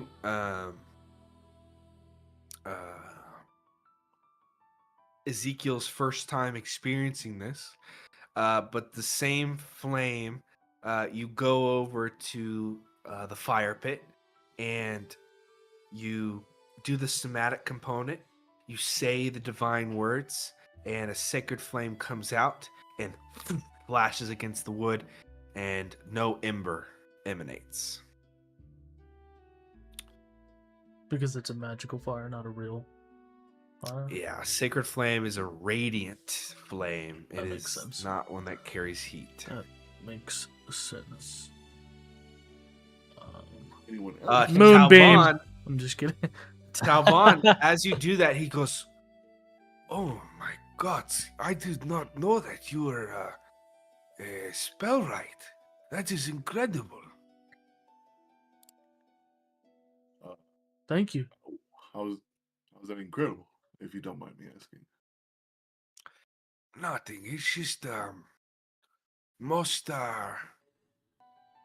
members of a penance group. I have never met any that had such magical capabilities like that. Most are just standard criminals. And in my time, Asura usually tries to involve the spellcasters of the area more innately in their circles. It's just a rare gift. Well, that's odd because it seems to be that most of us in this group have those same capabilities. Get out of town. You are pulling. You my get the shit. fuck out of. Sorry. Sorry. We apologize for. I thought I didn't realize you were joking. I'm sorry. Well, it's okay. It's okay. very As bad penance for group, we get a focus. lot of hate, and I just you learn to he's match had a long energy. day. We get persecuted a There's lot. somebody earlier today. I really We don't got know swindled about. earlier. It's been under my skin. I don't. Oh no, by who? What's your name? Gustavo, I think was his name. He was a horse salesman, a horse thief, I should say. Oh yeah, Horse. I know Gustavo. I bought my horses from him. Did He's you? a good man. He's a good man. Is he? Yeah, he's fair. How much did you pay for each of your horses? 50 gold pieces. Oh, okay, so at least he's consistent. But you won't imagine what I paid for the wagon. What did you pay for the wagon? 100 pieces. Why wouldn't you just buy two more I have horses? a question. Might I ask you a question? I'm not really in the market of horses and carriages. How much is what's a normal price cart? 75 to 100 gold pieces. So he's selling. Colin, you're not gonna make us feel bad about haggling with him.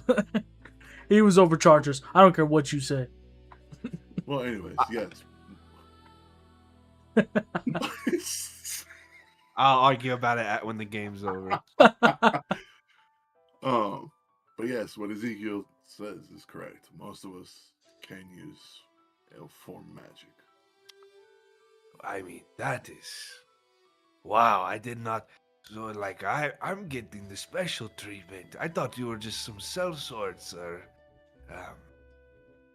All of you can do that. You could do what he did with the little. Sure, yeah. What? I'm gonna cast like a tiny fireball on the little tiny fire pit. See if it'll ignite. A fire bolt? Yes, bolt. Ball. Fire. Is that gonna be too much? No.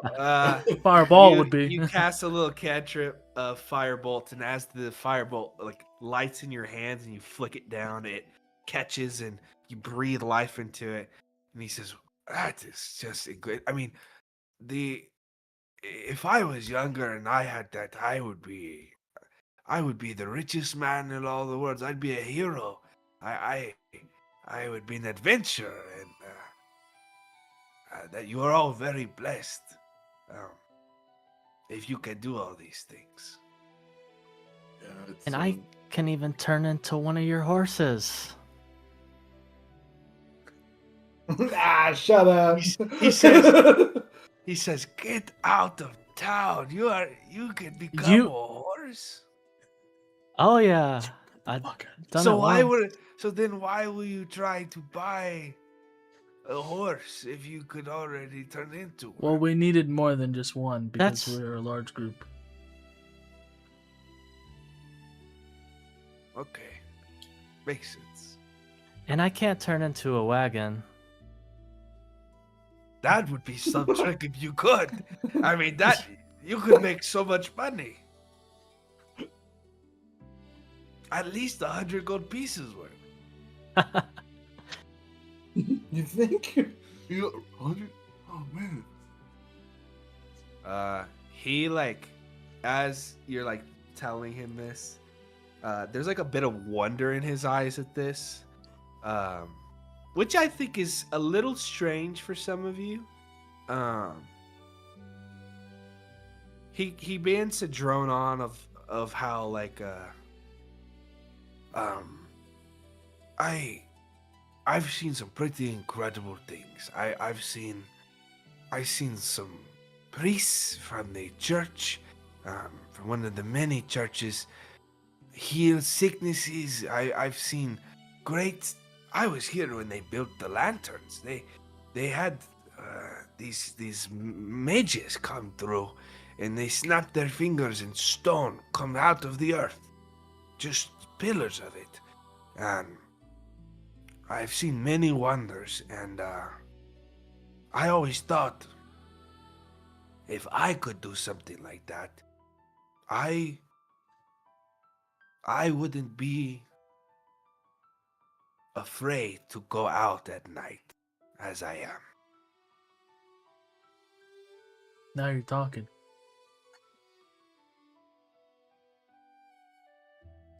Are you afraid of the dark? No. But most people are. Well, that's because the dark can take a lot from us. you see he kind of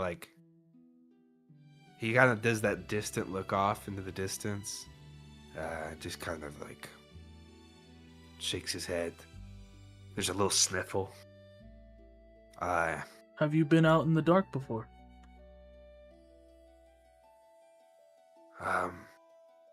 I may, yes. When I was younger, yes.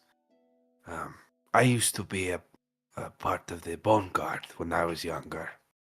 I spent 20 years on patrols, and before I met my wife, and had my daughter. What did you see out there? There were, I of course saw monsters. Goblins and trolls and your typical monstrous creatures, but every so often there would be something worse, something that would make the hair stand on the back of your neck.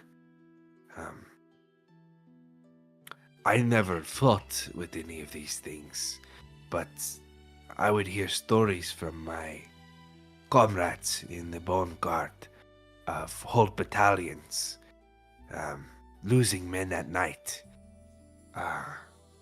There was one story which you don't want to hear an old man recite. No. Ghost stories. I want to hear what you have to say. We were off near the city of Orithvale. I was stationed there for some time. And it wasn't me, it was my best friend. His name was Shitskul. Horrible name, I know. But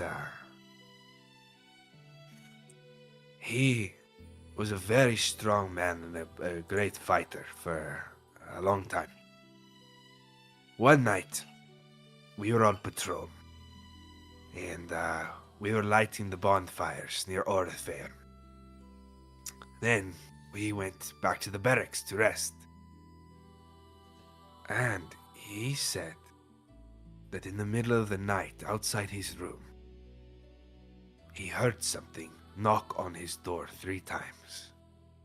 And a voice came to him and asked if he could come inside.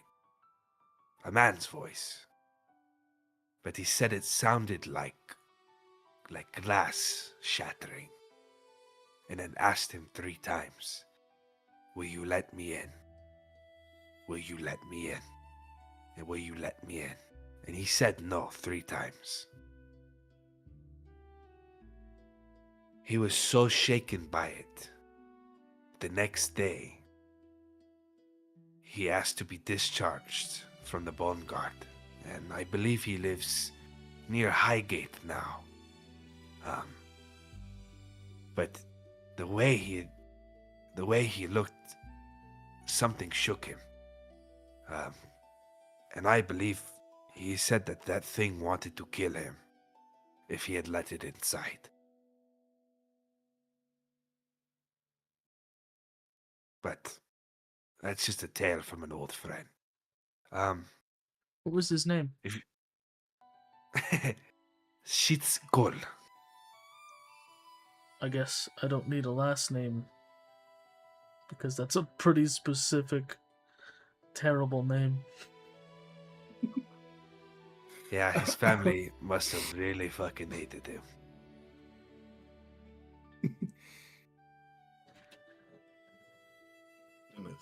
That's a pretty creepy story.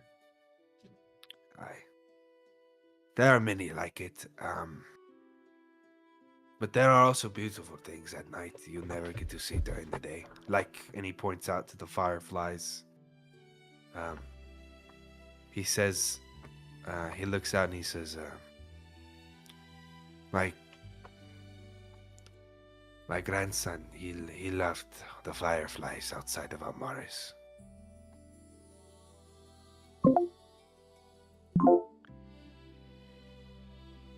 Well, we should all be getting some rest. We have travel tomorrow.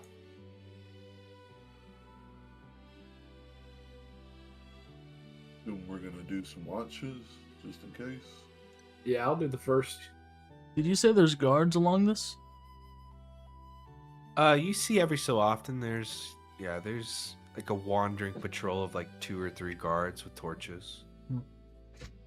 It's like every hour or so. It's not like a constant. If Cassie does first, I'll do second watch. Okay, second watch, and then who's gonna do third? I can do third. All right. No, be fourth. Felgar Takiri says, "I'm going to sleep," and he sleeps the whole night. First watch, second watch, third watch, and fourth watch go by simply. The Lantern Road is lit enough and so strongly that there's almost no dark spots here. All you feel and smell is the brisk coastal wind that blows through the grass. Maybe you take time to sharpen your weapon or, go over your supplies for the day, but only a couple hours of watch and then you get to rest. You all gain the benefits of a long rest. Spell slots are restored, half your hit dice back, full health. And the next day comes.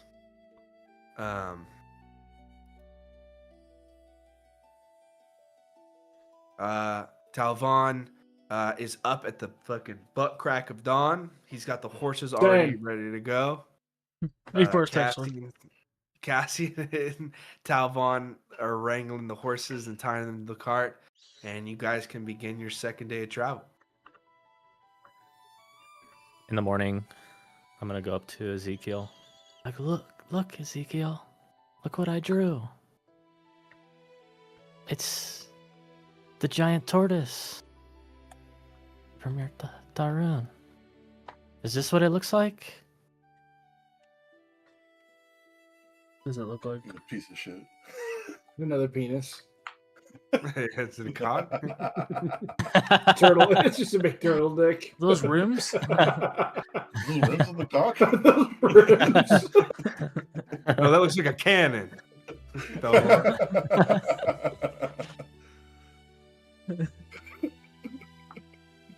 Is it just like I don't know. a general like big turtle? Turtle? Penis. Penis. How good do you imagine Felgor is at drawing? Or is it just like a teenager's attempt at a drawing? I feel like I'd be decent at drawing animals. Okay, I like that. It's a pretty good. It just looks like a tortoise. The size of it doesn't make it be like, holy shit, this is huge. He just drew like a tortoise. Mm. I'd say it's a pretty good tortoise, yeah. Gorentel Nice. is an ancient creature, so it has a lot of things growing on it. Like its own ecosystem, kind of. Oh. And although it is turtle-like, it is not entirely a turtle. So it is close. Well, maybe next time I'll get it better. I'll give it to you if you want it. I'm swinging on Ezekiel. Sacred flame. He drew you a beautiful tortoise, and you just ripped it up. How dare you Swallow treat it. him like that? I'm just Treat kidding. him like I'm shit. just kidding. I'll keep it.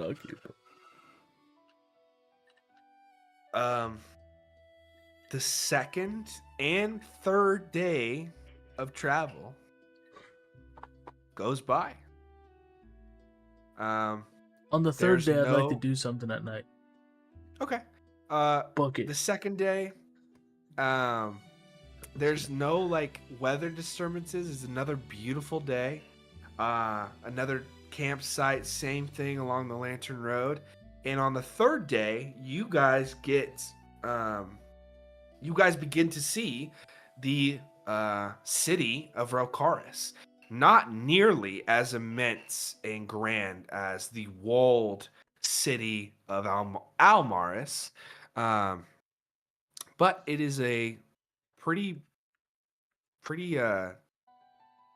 cool sight to see. There are no huge walls. They do have like wooden walls along the outside, but they are not completely encapsulating everything. And you guys get about 3 or 4 hours away before whatever you would like to do, Ezekiel.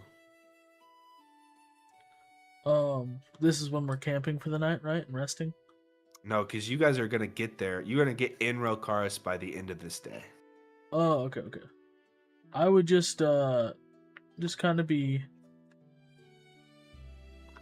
like towards the edge of the group, just looking out into the surrounding areas. It's Okay. it's not dark, right? It's getting darker. We're approaching that point of the day. I'm just trying to like study like these outside parts that aren't lit, like seeing if there's any noticeable changes as the darkness comes. Things like that. If I hear anything, if I see anything that different. You can roll your perception check. He's rolling. Would Braxton notice like he's kind of his eyes are wandering where it's getting darker? I don't think so. I think you'd all just be kind of focused after like 3 days of walking. I don't think you guys would be paying attention to people hanging back around. You probably just see Ezekiel's hanging near the edge of the group and just kind of examining surroundings. 21. 21.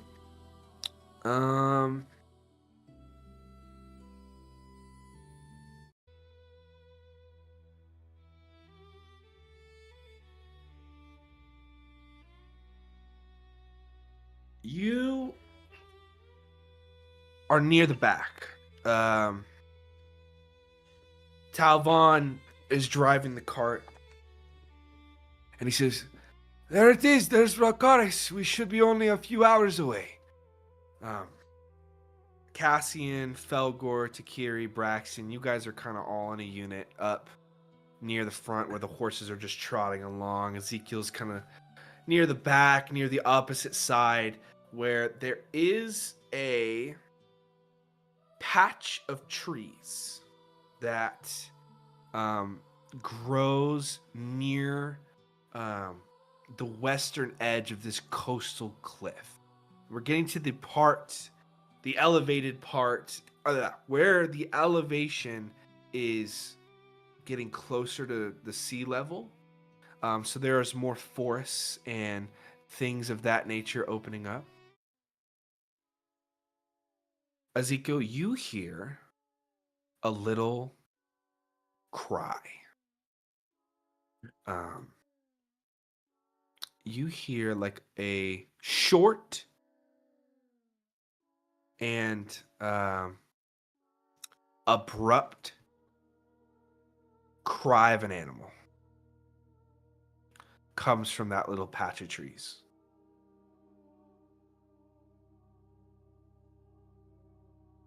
It's not dark at this point. It's probably an hour or two away. But as you're like looking and you can't see through the shadows completely, even with your 20 foot of dark vision, it's just beyond that 100-foot distance. You're looking and you hear like a sharp like, and then silence. And as you're like focusing, you kind of get a little jump scare for a second as one of the lanterns on the road lights up with its teal light.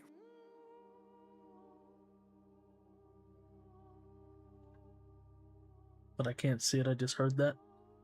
You just heard it. And I don't see anything moving, like bushes rustling or. No, you're too far away.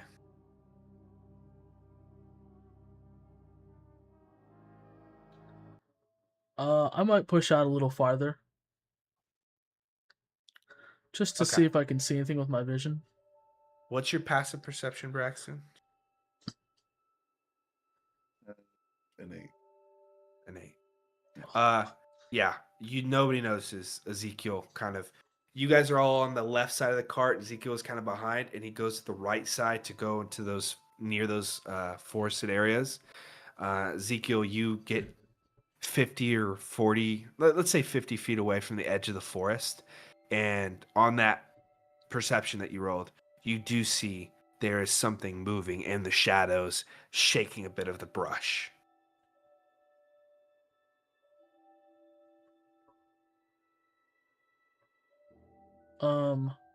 How far am I from it now?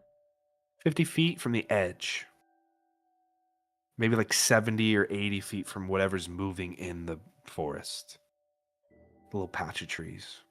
And I'm still in the light of the lantern, Yep. but that bush is not. No. The trees are like kind of casting a shadow over it. Mm-hmm.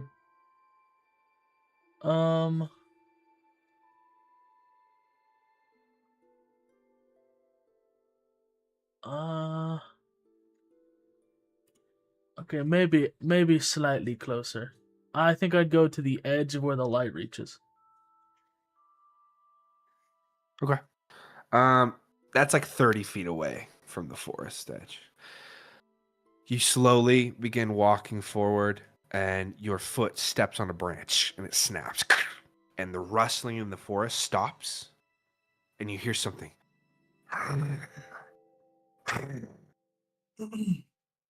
And then Like Yeah. coming. sounds like something running away. Did that sound familiar to that night? Like to something I might have heard when it all went down? Roll me a history check.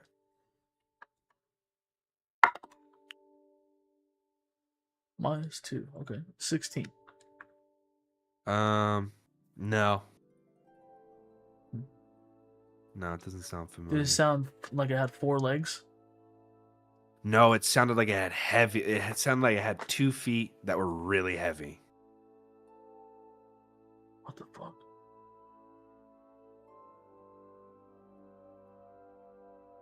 Alright. And I'm still pretty far from the bush, right? Like I can't. Not that far, like 30 feet away.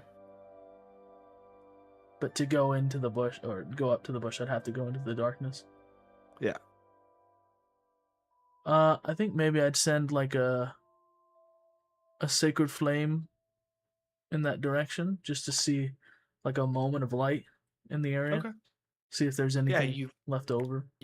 you flash a little sacred flame. You see in a brief instant a little reflection of red blood pooled on the ground. But I don't see where it's coming from. Yeah, no, you just see like if there's like a bush right here and you flash it above the bush, you see coming out the side of the bush, there's like a pool of blood there.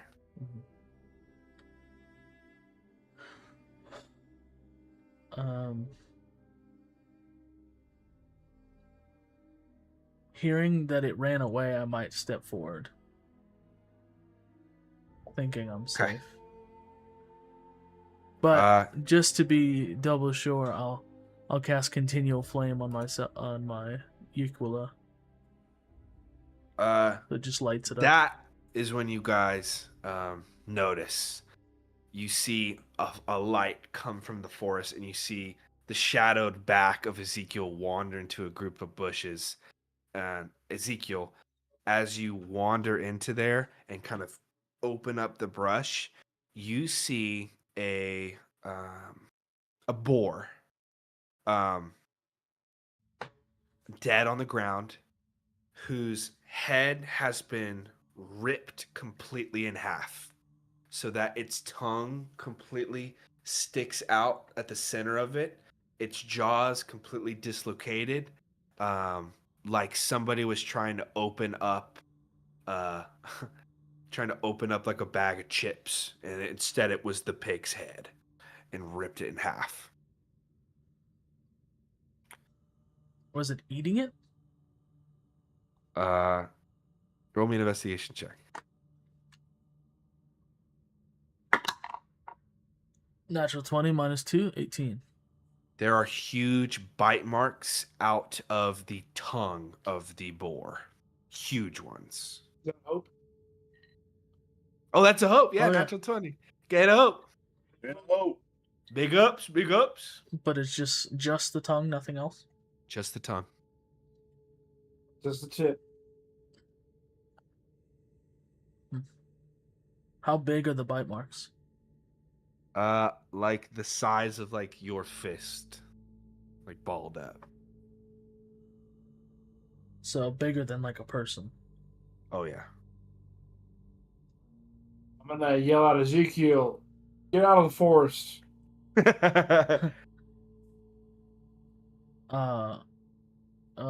Yeah, you're probably right, and I'll come back into the group. He walks out. His Yikua. I didn't with see the anything flame. else, right? Oh, before I go back, I would look around with pointing my Yiqula, seeing as if there's anything watching me. You pointed around. Roll me one more perception check. Come on. 21. You see no signs of like the flickering of eyes in light, you know? There's no shimmer of that at all. What you do see is on one of the trees, there's a bright shimmering splotch of blood on one of the trees. Like 9 feet up a tree, and the light from your continual flame flickers off of it and reflects back to you. You see a splotch on the tree, And how far was that tree?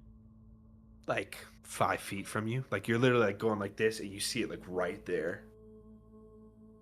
And if I shine the Yiqula up into the leaves of the tree, I can't see. You don't see any eyes or any body of anything. You just see a huge handprint, bloodied handprint upside the tree that almost looked like scratch marks upside it. About 10 feet up the tree. Ezekiel! Yeah, I'll go at that point. And I'll head back into the group. Ezekiel walks back. Talvon says, Yeah, when we get to town, we'll get you paid right away. There's a nice tavern you can stay at, too. And with your new profits, you'll have plenty to do. Oh, Ezekiel, where were you doing? Did you have to take a leak or something? I was just looking out into the darkness. It's an interest of mine. okay. Yeah, he's a little weird. Okay, well, we're almost to Rekare, so. And the next few hours go by. Before we make it into Rokaris, I kind of stay behind with Ezekiel and ask him, "Did you see anything?"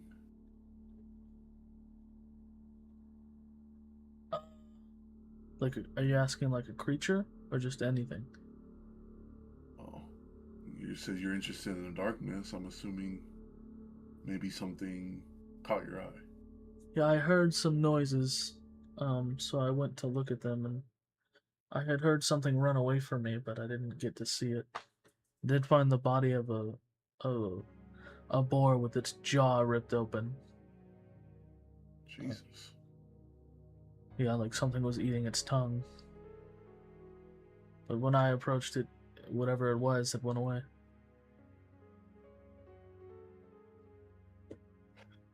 Okay. How big was that handprint, Colin?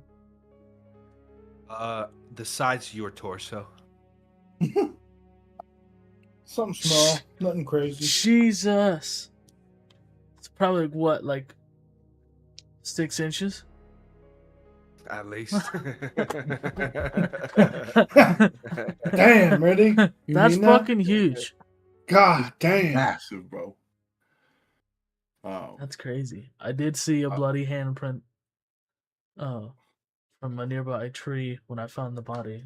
Maybe it was running away and slapped the tree by accident when it ran. Oh, like a And the hand like a bear? was no. It was like a human hand, right? Like a normal, like a human hand that was at least 6 inches, about the size of my torso. So gigantic. Nah, you're joking. And the I bite. will start over. The bite. You can't be serious. And the bite marks were also quite large, about the size of my fist per bite. About 6 inches. 6 inches. Oh, well, I mean, I feel like we're already close to our goal, so no need to take any risk right now. Yeah, I wasn't planning on getting close enough to let it to be in what I felt was danger. Well, still, we're on a job, so just be mindful about that. Yeah, that'll be the last excursion for this trip. Until we finish the job.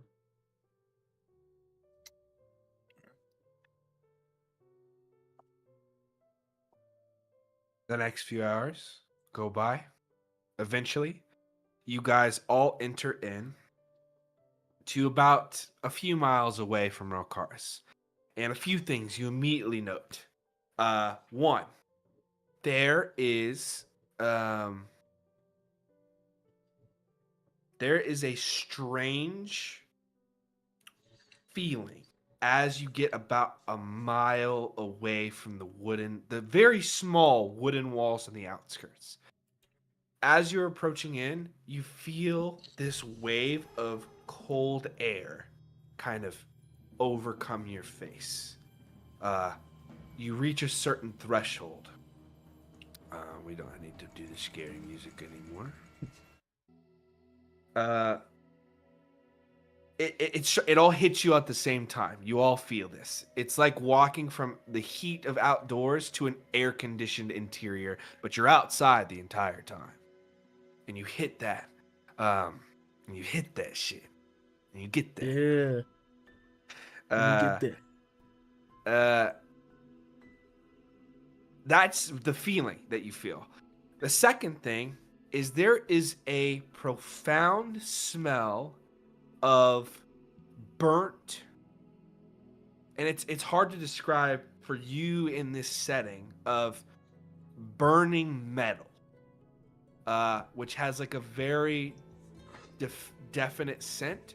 It is ever present as soon as you enter into Rokaris. Just the scent of burning metal.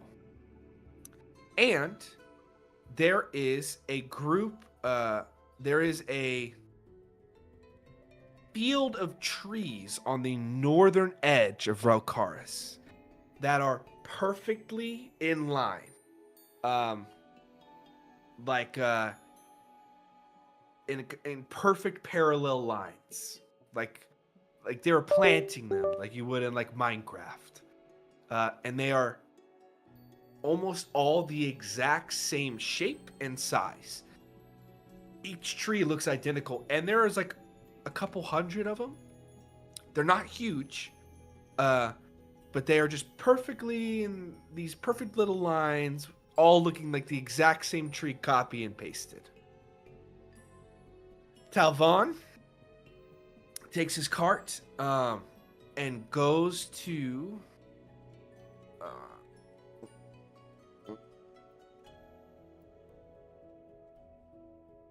I'm so sorry. Whatever, dude. Whatever. I gotta look at my lore document. I'm so sorry. Colt's pissed. You fucking serious, bro? Colt, please don't be pissed, man. Please. Too late, bro. Look at him. He's fucking seething with anger. I'm so fucking pissed. Fucking horse, then the fucking ration, bro. Fucking can't get a break. He's just trying to piss me off. I'm not gonna let him. He wins if I do that. Yeah. I hate that shit. Yeah, motherfucker. You see, there is alongside several homes here that are not all fully made out of stone like the ones in Almaris are. There are, there are wooden ones with thatch roofs, with stone like foundations and such. There is one building that sticks out here amongst the rest. It is a grand cathedral, which you are all very familiar with as as Almaris had the reliquary. The reliquary in Almaris for the Church of the Cleansing Flame. You see here, there's another church that has different architecture and a different symbol out front. It is a very different church. Could everybody roll me religion checks?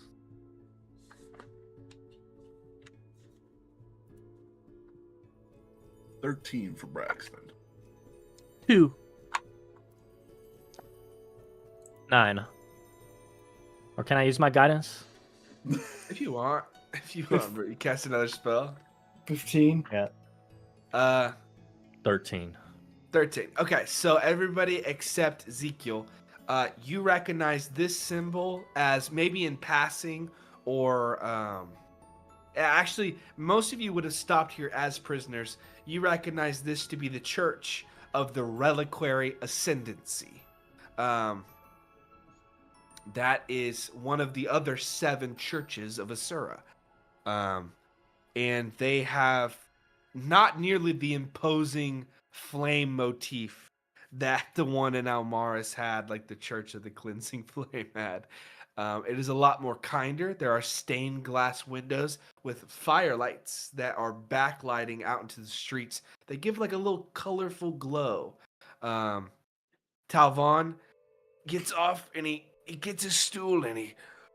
Alright, this is where we're going to submit the form. I will handle it and be back out with your payment soon. If you have the receipt. Thank you. He takes it very slowly, walks up each step one by one, enters into the doors, and after about 20 or so minutes comes back out with a bag and another slip of paper, and he hands it back to you, Cassian. He says, "Thank you for a job well done. I appreciate the work. And honestly, if you had a little bit more time, I'd really appreciate you helping me offload this. Of course. I could pay you another gold piece for your time. It shouldn't take more than an hour." I'd be happy to help. Okay, just this way. He hands you the 20 gold and a receipt for the job, and then gets back on his stool, back on the cart, and he says, "It should just be around the corner. They were needing these quite promptly, so I'm sure they'll be waiting for us." You turn the corner around the Reliquary Ascendancy's chapel and see a building that does not look like it belongs here. There is an enormous, almost perfectly cubic building that has windows all around the outer edges, maybe every 10 feet up. It goes up 30 feet, and maybe it is 100 by 100 feet wide. It's a perfect cube. There is an open gateway around it, and you see smoke billowing out of the top of this cube. He comes around the side and says, "Just through here." Gets to the gate, and a set of guards stop him. And says, just 1 minute. What is your business here?" And he says, "I am Talvon. I bring the consecrated stone from Almaris. I have the receipt somewhere in my, He brings out some like candies, and he goes, just some candy. And then, here we go. Here, that's the receipt." The guard takes it over, reads it. He looks it up and down. He says, All right, just through here. You can offload it near the those barrels near there. And he goes, "Thank you. These fine young men are here to help me as well." And he goes, "Yes, yes, yes. Just be swift about it." He takes you into this open courtyard with no viewing of the interior of this building, besides these metallic doors that have gold symbols welded, it looks like, to the front of them that look like religious symbols. Like if you if you saw like enormous metal prison doors and then there was just the fucking the church or the cross of Jesus Christ welded in perfect gold on them. It looks weird. Inshallah. Inshallah. Talvon goes to the edge and he says, "Okay, Cassian and Ezekiel, Braxton, Velgor, Takiri, you can just offload them right here." And he goes off. He goes, "Whoa, girls, good girls." Goes to the horses, starts like feeding them shit. Must be some big old box. They are enormous cubes of stone. There are about 6 of them in total. They each weigh probably about 100 and some pounds each. So it'll take a couple of you, but it doesn't take more than like half an hour for you to unload it. Talvon thanks you for it, hands you a gold piece, and he says, "I really appreciate it. That would have taken me all night." No worries. I wish you luck on your travels. And I hope someday you can be free from those chains and be a free man once again. We're Thank working you. toward that now. Thank you. Of course. He goes up and shakes his hand. We appreciate it. Thank you, sir. Weekly shakes it. He goes, I need to go and talk with him about the work, but it was nice to get to know you all. Thank you once again. And Oh, Yeah. I was as he's shambling away, like, real quick. Do you know the name of that tavern you were talking about? Yes, it is It is The rickety cricket. it is the shit's hole. No, I'm just kidding. I know Yeah. another horrible Another name. horrible name. The piece of sheets. It is the Finch's Nest. Finch's Nest. It's back the way we came, past the chapel. Instead of turning left like we did, you'll go right. You'll see it immediately. Thank you so much. No, thank you. I truly appreciate it. and he goes up to the doors, and you see he knocks on it with his cane, those huge metallic doors with the gold symbol emblazoned on it, and one of them opens up like it was like for a king. Scrapes across the ground, and he shambles on in, and you see for a brief instant brilliant firelight in there. Like, it is bright as fuck in there.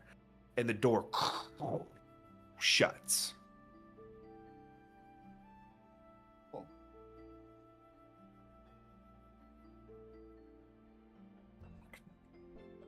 I assume none of us know what this place is.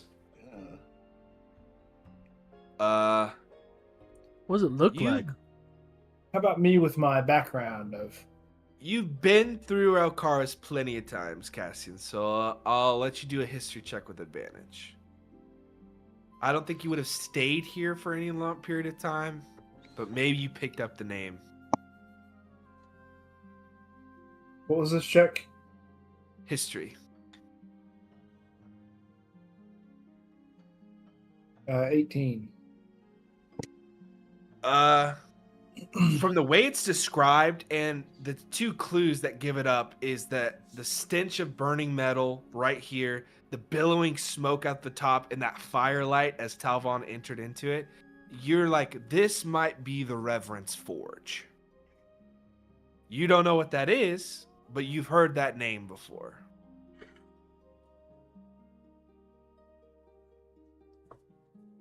On our way out, I'll ask one of the guards what this place is. One of the guards sticks up and says, "Why don't you go fuck yourself?" You want to help me with that? Yeah, I'll help you. I'll help you fuck yourself. Yeah, Yeah, I bet fuck you'd you. like that, wouldn't you? Yeah, I'd like that a lot, actually. Yeah, you would. What's your name? Ezekiel, what's yours? Is it? No, Tell me your name. Tell me your name. That's None of crazy. none of that happens. You go up I think I love and My name's Ezekiel. he goes up. As you're leaving, the same guards that allowed you into this courtyard. Why don't you go fuck He goes. yourself? He goes. This is the Reverend's Forge. And what gets done here? What's the purpose? Divine work. They are divine artisans. What does that mean? They create weapons, not just weapons. They create items that are able to focus divine inheritance. Are these items for sale? To some, yes. To us? If you have the coin, I assume. There are many stores here. Oh, so they sell them at the local shops. They make many for the Asuryan Empire, but they also have stores here for the ones that the Empire does not design or desire. Okay. Well, it was lovely meeting you. Yeah, likewise. He just kind of rolls his eyes. Get back. Kiss his hand, bro. Kiss his hand. Just a hand. Well, should we just go check in on that, in that inn and maybe see... Oh, what time is it? Is it already night? Oh, it's night. It is Yeah. well into night. Yeah. Okay. Maybe we should go out into the darkness. We'd probably be safe as a group. So we should probably head out to that inn, Uh-huh. correct? Worth Cassie? a shot. Probably so. If it's already dark, I don't think it's worth it. Buzzkill. Let's go find the Gotta get finch's that nest. Easily And enough. Ezekiel can You, go sleep in the woods. you navigate through the streets, and get to the direction that he told you. It is a pretty nice looking inn, honestly. Way nicer than barracks you've been sleeping at for how long, Cassian, and for the last few days for the rest of Penance Group 13. Beautifully colored tiles on the top. Windows abound. It's about a 2-story building. There looks to be about 20 to 30 rooms available. Not all empty, but like open. You walk in immediately. The scent of warm, like hearty food, grilled steak or pork or some meat sizzling on the grill. There's ale and like frothy milk being served to kids who are running around. This Ugh. seems to be some sort of restaurant. So there are just kids screaming and yelling at each other. And there's a little barkeep at the side who kind of is like, are you here for room or are you here for food and drink? Maybe both. All right, well, I'm the food and drink guy. If you want a room, you can head around the back. There should be another concierge to take care of your room. Thank you. I'll go find whoever that person is. Thank you. You head around the back, and there is a short, squat halfling who is very chubby and almost looks like a beach ball of a person, who just kind of sitting on a stool, and he's got dark tan skin, kind of this white coif of hair that comes at the side, and he says, how many rooms are you staying for the night? How many can stay in a room? It's personal preference. There's only one bed per room, but if you want to, go ass to ass or cheek to cheek, You can do up to 2 or 3 per room. It's up to you. That's just how much is a room? It's 5 silver. 2 rooms.